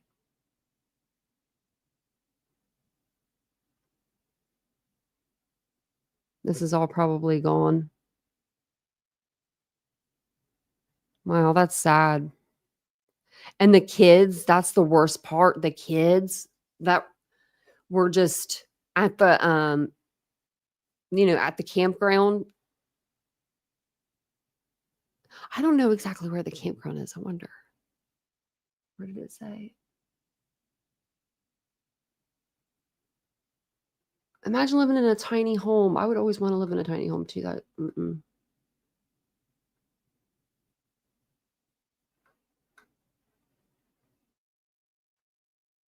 Oh.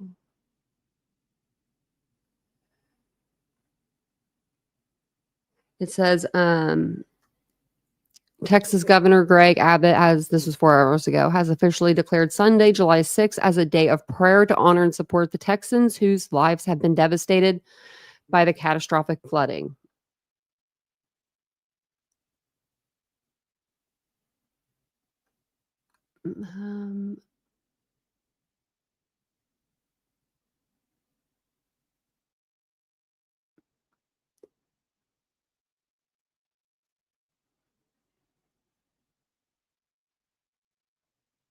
Oh, good golly, look at this one. Let's go to Nerdy's page. Hold on, let me see.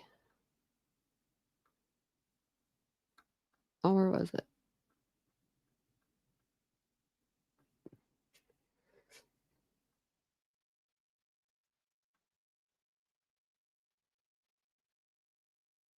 Oh, he's got a lot of videos. Like, he's got a ton on here. That is insanity. Look how fast it's going. Look how fast that's going.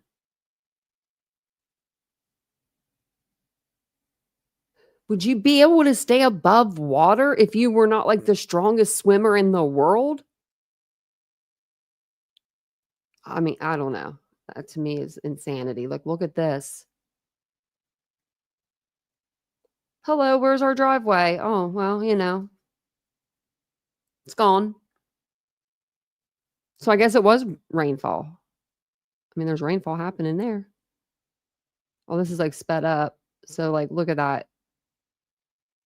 That's crazy to me. The people just keep on moving back a little by little.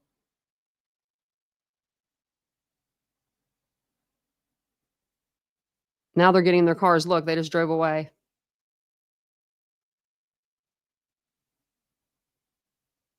What they do? Come back? I can't believe it. What's this like here? I don't even know what that is. I don't want to know. Wow.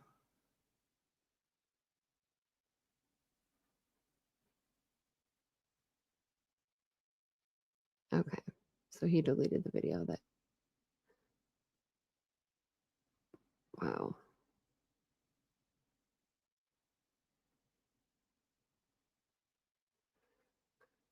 Look at that.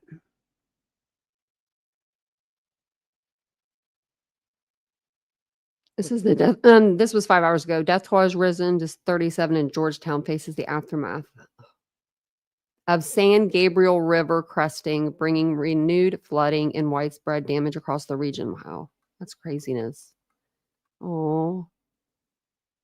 Families of 4 young girls, 8-year-old Renee, Sarah, and 9-year-olds Janie and Lily have confirmed their daughters perished after Camp Mystic was struck by sudden flash flooding. That's sad.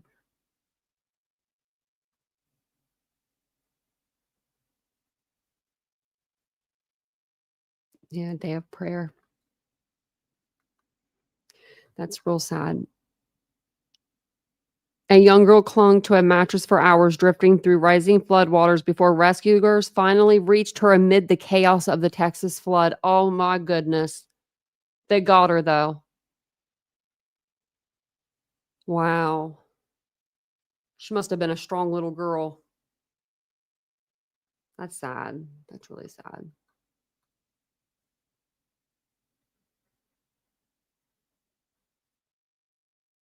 So there's a search crew there. But Icamo, he put on his thing, he couldn't see him. It says that it's going, what's this? Chantel Center position, roughly 80 miles east-southeast of Charleston, South Carolina, and 140 miles southwest of Wilmington, North Carolina. So be careful, people, with maximum sustained winds of 45 miles per hour and moving north at 7 miles per hour. Wow. That's sad.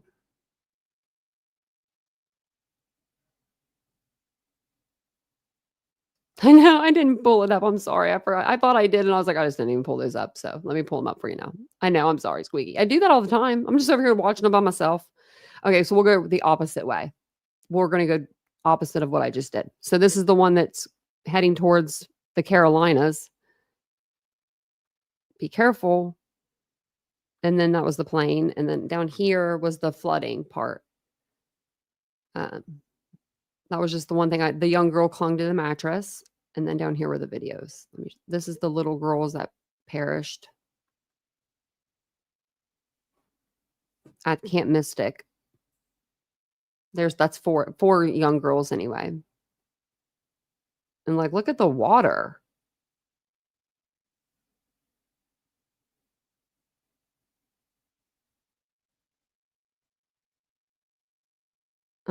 Nope. That looks like a parking lot of some sort with like a ramp right there for, you know what I mean? Like handicap ramp or something.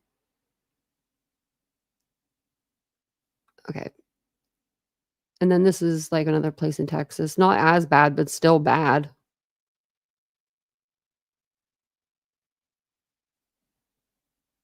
And then there was one that was like, this one here was the one that I was trying to show you guys. And I was just like, not sharing it with you. But look at them like moving back. Like they just keep moving back further and further. They're like, oh, the water's rising a little. Let's get in our car. And then they come back down. Someone does. Like, look at that. That is insanity. The whole road's gone. I don't really know what you do in that situation.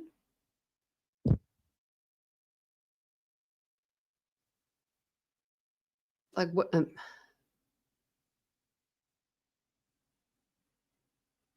guess you just like help. I mean, I guess you just pray that your homeowner's insurance is going to pay out. I don't know. Yeah, the official number, probably wouldn't be the right one.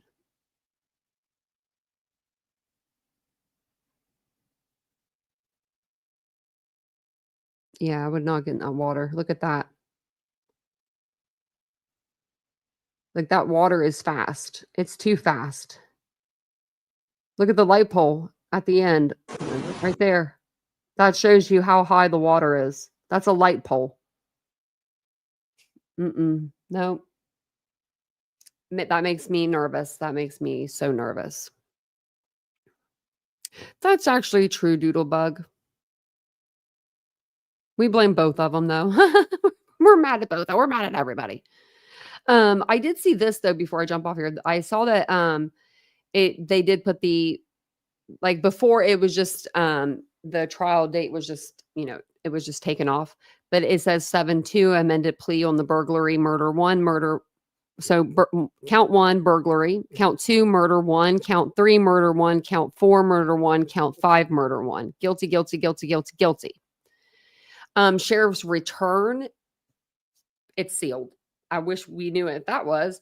And then sentencing is going to be July 23rd, which will be here before we know it. And then after sentencing, we will just dig into the documents and stuff like that. But it's going to be like officially kind of not like over, but over in a way, like for Bryan Kohberger anyway.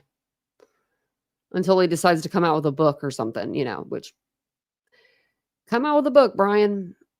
Sure, why not? What else? Was there anything else? No, there wasn't. Okay, let's go over to YouTube, see if there's where everyone's at.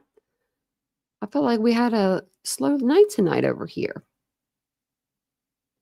Maybe everyone's live. Who knows? I'll go to the live tab, see. There's a few people.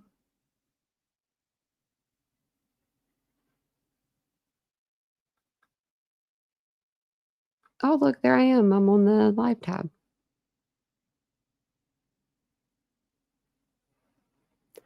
Okay. What? I don't think anyone said that. Okay. That's all I have for you, though. I want to see the question. Oh, the questionnaire that he filled out, like whenever he goes into the court, or into which questionnaire? Me too. Get to the ducking point. That's what I said. I was like, I want the jail calls. I did ask for them when I FOIA'd. I didn't ask for the visitor list.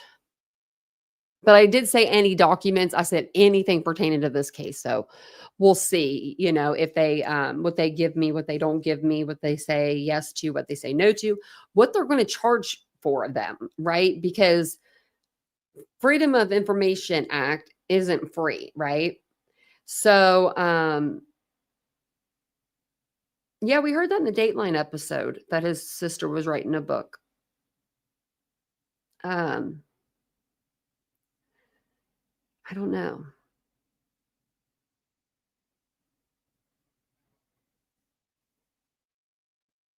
Oh, the one the judge mentioned. Yeah.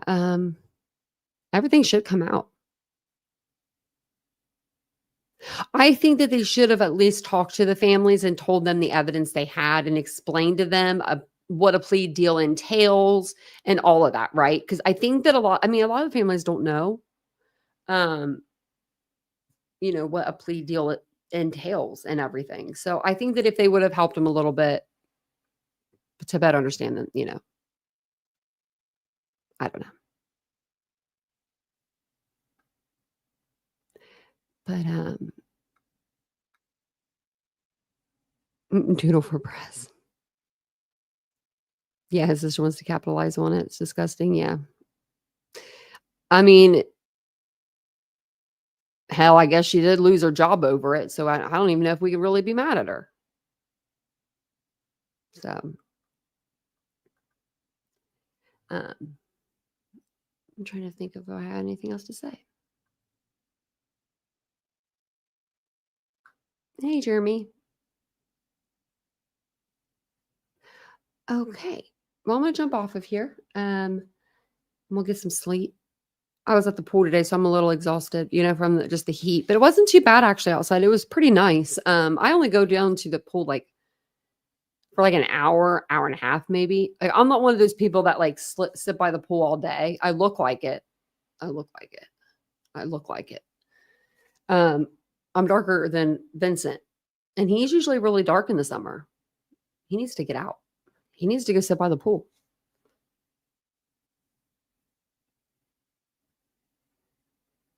That sounds like fun, though, Ash.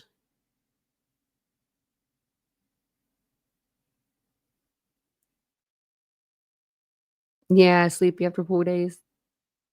Those are the best times to be like, when you get like sleepy from the sun. I love pool days. I try to like wear a hat too and stuff like when I'm down there. For the for part of the time that I'm down there. I did swim in the pool today though. Like it was no one's business just because that lady yesterday on Twitter was so mean to me. You can do that with one eye. I'm like, what do you mean? What do you mean? I could do anything. I could do anything you can do. Anything you can do, I could do better. Mm-mm. You get ready to go back. You're getting ready to go to bed. I couldn't even read that. You have to work a 12-hour shift in the morning. Oh, 20-hour one kicked my butt. Oh my gosh, are you a nurse? That sounds like nurse's hours. I did touch the grass. Jitterbug, I touched it. That's what I should do. I should do a video of me just like laying in the grass, just touching it. I told her, I said, look at my fabulous tan. You know I've been outside.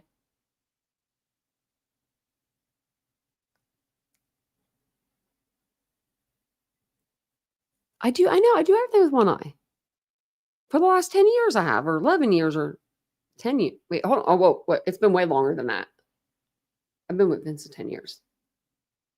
2014. Yeah, no. I don't know. Maybe it was 2011. I guess it was only like I'm really freaking out right now. Okay, so I've been with him 10 years. It had to have been like 12 years ago. I guess 11 years. Yeah. I guess it's only been that. I was only without Vincent for a couple years. I thought in my mind, it seemed like I didn't meet him until for like, forever and ever and ever after. But I guess it was only a couple years. So he's been with me a long time, he's been putting up with me. And if you, no, like the people can't come and take him because he cleans my eye for me.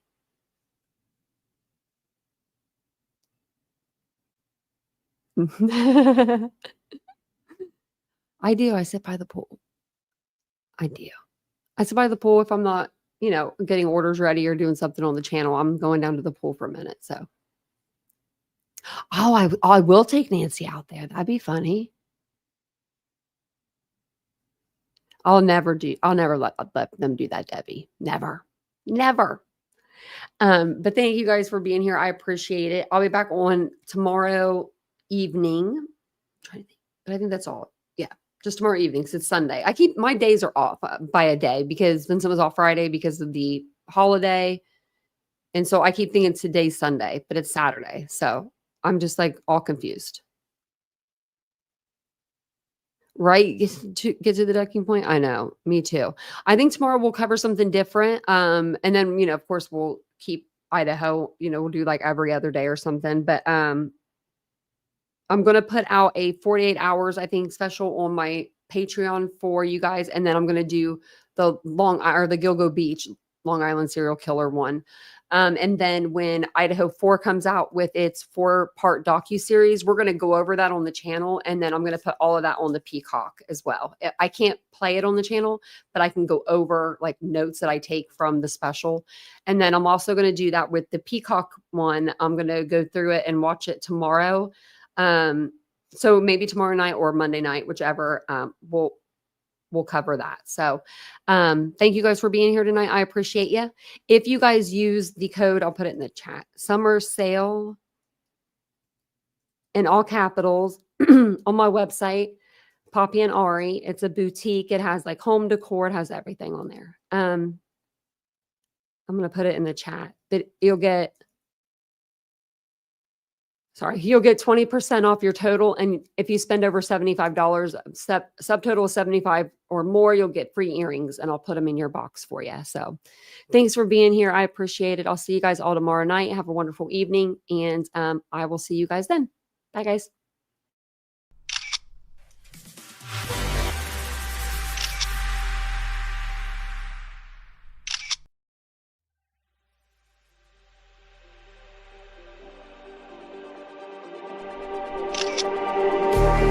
Just like the street lights lit this town, like a fire in a blaze, gotta burn it down. Can't be afraid to leave this out.